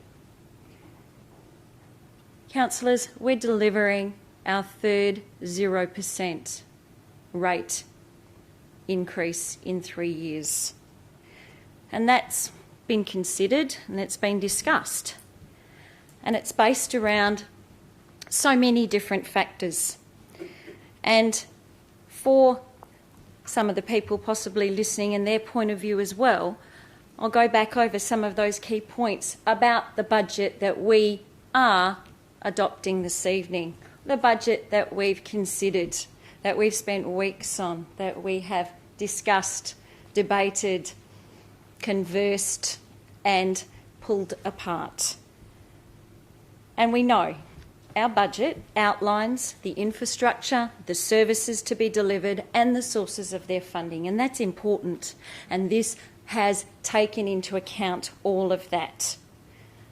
It's a budget that's been delivered while we're still recovering from the COVID pandemic, and yes, 0% again. So things that has been taken into account. No changes to our GRV or UV rating categories used for differential rating in 2022 and 2023. We were mindful of the unprecedented challenges facing our community, and that is stated, brought about by COVID-19 and world events. So what we've got is a budget that comprises the 0% increase. Third consecutive year, I've already said it twice. No administration charges and only 5% interest charge for ratepayers entering into formal rates instalment plans. Reasonable. 1 minute. Appropriate increases to fees and charges, and yes, councillors, they're appropriate. Councillors, I could continue to go on about all of the aspects of our budget and the components that make it watertight, that balance it. But I'll just remind you that it's important that we remember that our budget for this year is incorporated. It's aligned to our strategic community plan, our corporate business plan, and that is something that we need to consider as well. This is an important decision, councillors. I think where we've been this evening, we might need to just sit back and take a breath and have a think. But I would encourage you to not support you're able to either sit back and take a breath now. of these amendments. And I would Councillor, foreshadow... Thank you, Councillor. Sorry, you want to foreshadow the officer's recommendation? Yes, thank you, Mr Deputy Mayor. I would foreshadow the officer's recommendation. Thank you very much. Thank you. All right. For, against, Councillor Johnson. Thank you, Mr Deputy Mayor. Look, councillors, for the exact same reason as the previous one, though this motion is a little bit different. So my reasons for opposing it are simply that I only got it, I think, at 1:59 in the afternoon, which, again, is after our deadline. And it's such an important matter, and we've not been advised by the CEO. But this one has some merits. So if I look at it, I go, it's relatively straightforward. I can see that it does balance out. So, you know, it's possible to vote for it. The COVID-19 financial hardship policy be adopted to continue. Part of the reasons I'm voting against it is I don't think that's necessary. I think everybody's back to work now. I think the economy has recovered and is probably impacted in other ways right now. But I do feel when it comes to our annual budget, and it is a 0%, as Councillor McCulloch has pointed out a few times, it's a very sensitive thing, our budget, and it's 0%. And we stand out like a sore thumb as council, and it's perhaps not the best way of looking at it, best metaphor. We are an outstanding council in that we have managed to deliver a 0% rise 3 years on the trot. But we should not spoil it by trying to make last-minute changes to it, because people would say, you didn't have, your final budget wasn't fully informed by advice from the CEO. You're making decisions on the fly. Had I seen this on Monday or at the weekend, probably could have supported it. But then I could have had advice from the CEO saying, yeah, this is just fine, it won't have any impact. But I don't really know for sure. So, council, I think we need to make some rules about this where we've got serious matters. These alternate motions need to be in on time. So that's why I'm voting against it. Thank you. Thank you. You may recall, Councillor Johnson, that's exactly what I said at the beginning of all this. All right, so, fors, against? Right reply, Councillor Predovnik. Okay, I would ask Council not to vote against this motion just because it came in today. If I had lodged this amendment straight as soon as we got the agenda, it wouldn't have changed. And we have discussed instalment charges. We agreed that they would be 5%. I'm making an amendment, and that discussion happened in our budget workshop, so we have discussed this. I'm making an amendment. Staff have advised that it is possible. Again, it would have made no difference. It would have been the same amendment if I lodged it today or if I'd lodged it a week ago. The COVID financial policy, well, that point C is already in our budget, so if you vote for the officer's recommendation, that will be in there anyway. All I'm asking for is simply a review to just make sure we're on the right track. These are not huge amendments, but I think they'll make a big difference to people who just can't afford to pay the rates in one hit. They're going to try and pay it in four instalments. It's just helping them out. It's really not a big ask, I think, and we can do it. Okay, councillors, put it to the vote. All those in favour of Councillor Predovnik's motion? Myself, Councillor Howlett, Councillor Predovnik, Councillor Jones, Councillor Richardson, Councillor Zanino and Councillor Knight. How many is that? 7 I count. 7 I count? Not an absolute majority. Sorry? It's not an absolute Not an absolute majority for the budget. So that then lapses. Councillor McCulloch, you move the officer's recommendation. Seconded Councillor Parry. Question? Hang on. Question? Just want to be clear about interest charges. If you're paying your rates on time within the financial year that they're due, and you happen to pay quarterly or whatever it is within that year, are you charged interest? Because that's not exactly clear to me on page 536. Through you, Mr Deputy Mayor, there are two components to interest. There's instalment interest if you're on the formal 4 instalment plan. If you're on any other payment plan, that's penalty interest, which is also set at 5%. So in other words, if I pay quarterly within the year that it's due, I don't get charged interest? No, you do get charged interest. Okay, so therefore I'll be looking to... Oh, you had a mover and a seconder, did you? Yeah, but before we go there, Councillor, we do have an issue. Councillor Johnson, you raised through your debate foreshadowing a deferral. Are you still moving down that road, or we go down this road? No, I'll go down this. Okay, so that then lapses. Withdraw that. Thank you. Then we do have a mover in Councillor McCulloch and a second in Councillor Parry. So is there anyone against? Sorry, are you against and a question, or against and a question? First question, can the CEO advise me if any councillor's got any additional information compared to other councillors in regards to this budget? Mr CEO. Through you, Mr Deputy Mayor, all councillors have received the same information in relation to this process. Councillor Bowman. Thank you. Mr Deputy Mayor, perhaps yourself or Councillor McCulloch, are you able to advise me how much the consultants are in this budget? I think that's probably an unfair question to ask, sitting that I can't remember exactly everything that's there. Otherwise, a question to me. To the CEO, then, have we been advised of the total of consultancy and any consultancy over $100,000 in any budget workshop that we've had or briefing? Ms Slade, can you recall? Through you, Mr Deputy Mayor, no, we haven't broken it down to consultants. It's reported to Council under Nature and Type, which is materials and contracts.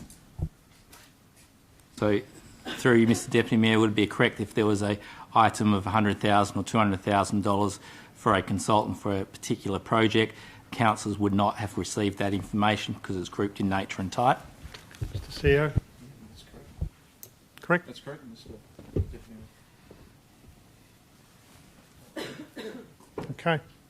For the motion.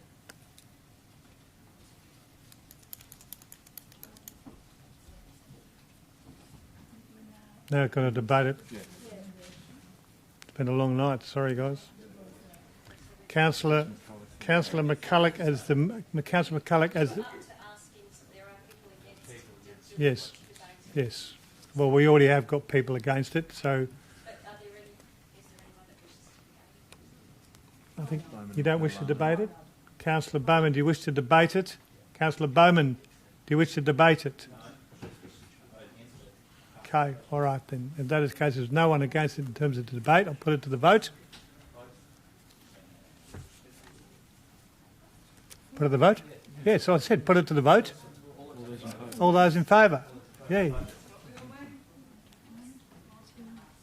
So we've got Councillor Howlett, Councillor Johnson, Councillor Prodovnik, Councillor Jones, Councillor McCulloch, Councillor Richardson, Councillor Anderson, Councillor Zanino, Councillor Parry and myself. Those against? You're okay, you're against. All right. I'll do the against and then we'll be right with that. So Councillor Catalano is against. Councillor Prodovnik, you're against. Councillor Bowman, you're against. Councillor Knight, you're against. 9-4. So we'll declare the officer's recommendation approved. All right. Where are we up to now? That's it. No, we've still got one more. What about No, they're all done in en bloc. They're all done on en bloc. Just for part C, just explain that you've all got it. Okay, there is part, councillors. There is in part C, the one by Councillor Johnson, council allowances. That was ruled out by myself as it contravenes a breach of written law. Councillor Johnson has accepted that. Thank you, Councillor Johnson. And with that, Notice of motions, yes. I've got Councillor. Well, thank you very much. Councillor Henderson. Councillors, I give notice of motion. The Council resolved to, 1, write off rates due for an amendment of the rate record where there has been a change in predominant use of land to commercial to accommodate separate commercial leases for telecommunications infrastructure where A, the land parcel is owned by a church and was previously exempt from paying rates. B, the land parcel is owned by a not-for-profit incorporated that was previously for the purposes of community use. And C, there is no opportunity for the commercial lease contracts to pass on the additional cost to the lessee. 2, where the amendment to the rates record to address predominant commercial use of land has resulted in rates being generated for up to 5 years preceding the current financial year, that they also be written off, and the reasons will be in the agenda. I guess we can deal with that then. Thank you. And I have another notice of motion, if I may. That Council be provided a November pre-budget meeting with staff to assess the next Councillor's budget priorities, the process to feed into the normal staff priorities in establishing the next budget. Thank you. All right. Going to close the meeting now, Councillor Parry. Thank you very much for. Thank you, councillors, for what was seemingly a difficult night. I appreciate all of your efforts, and we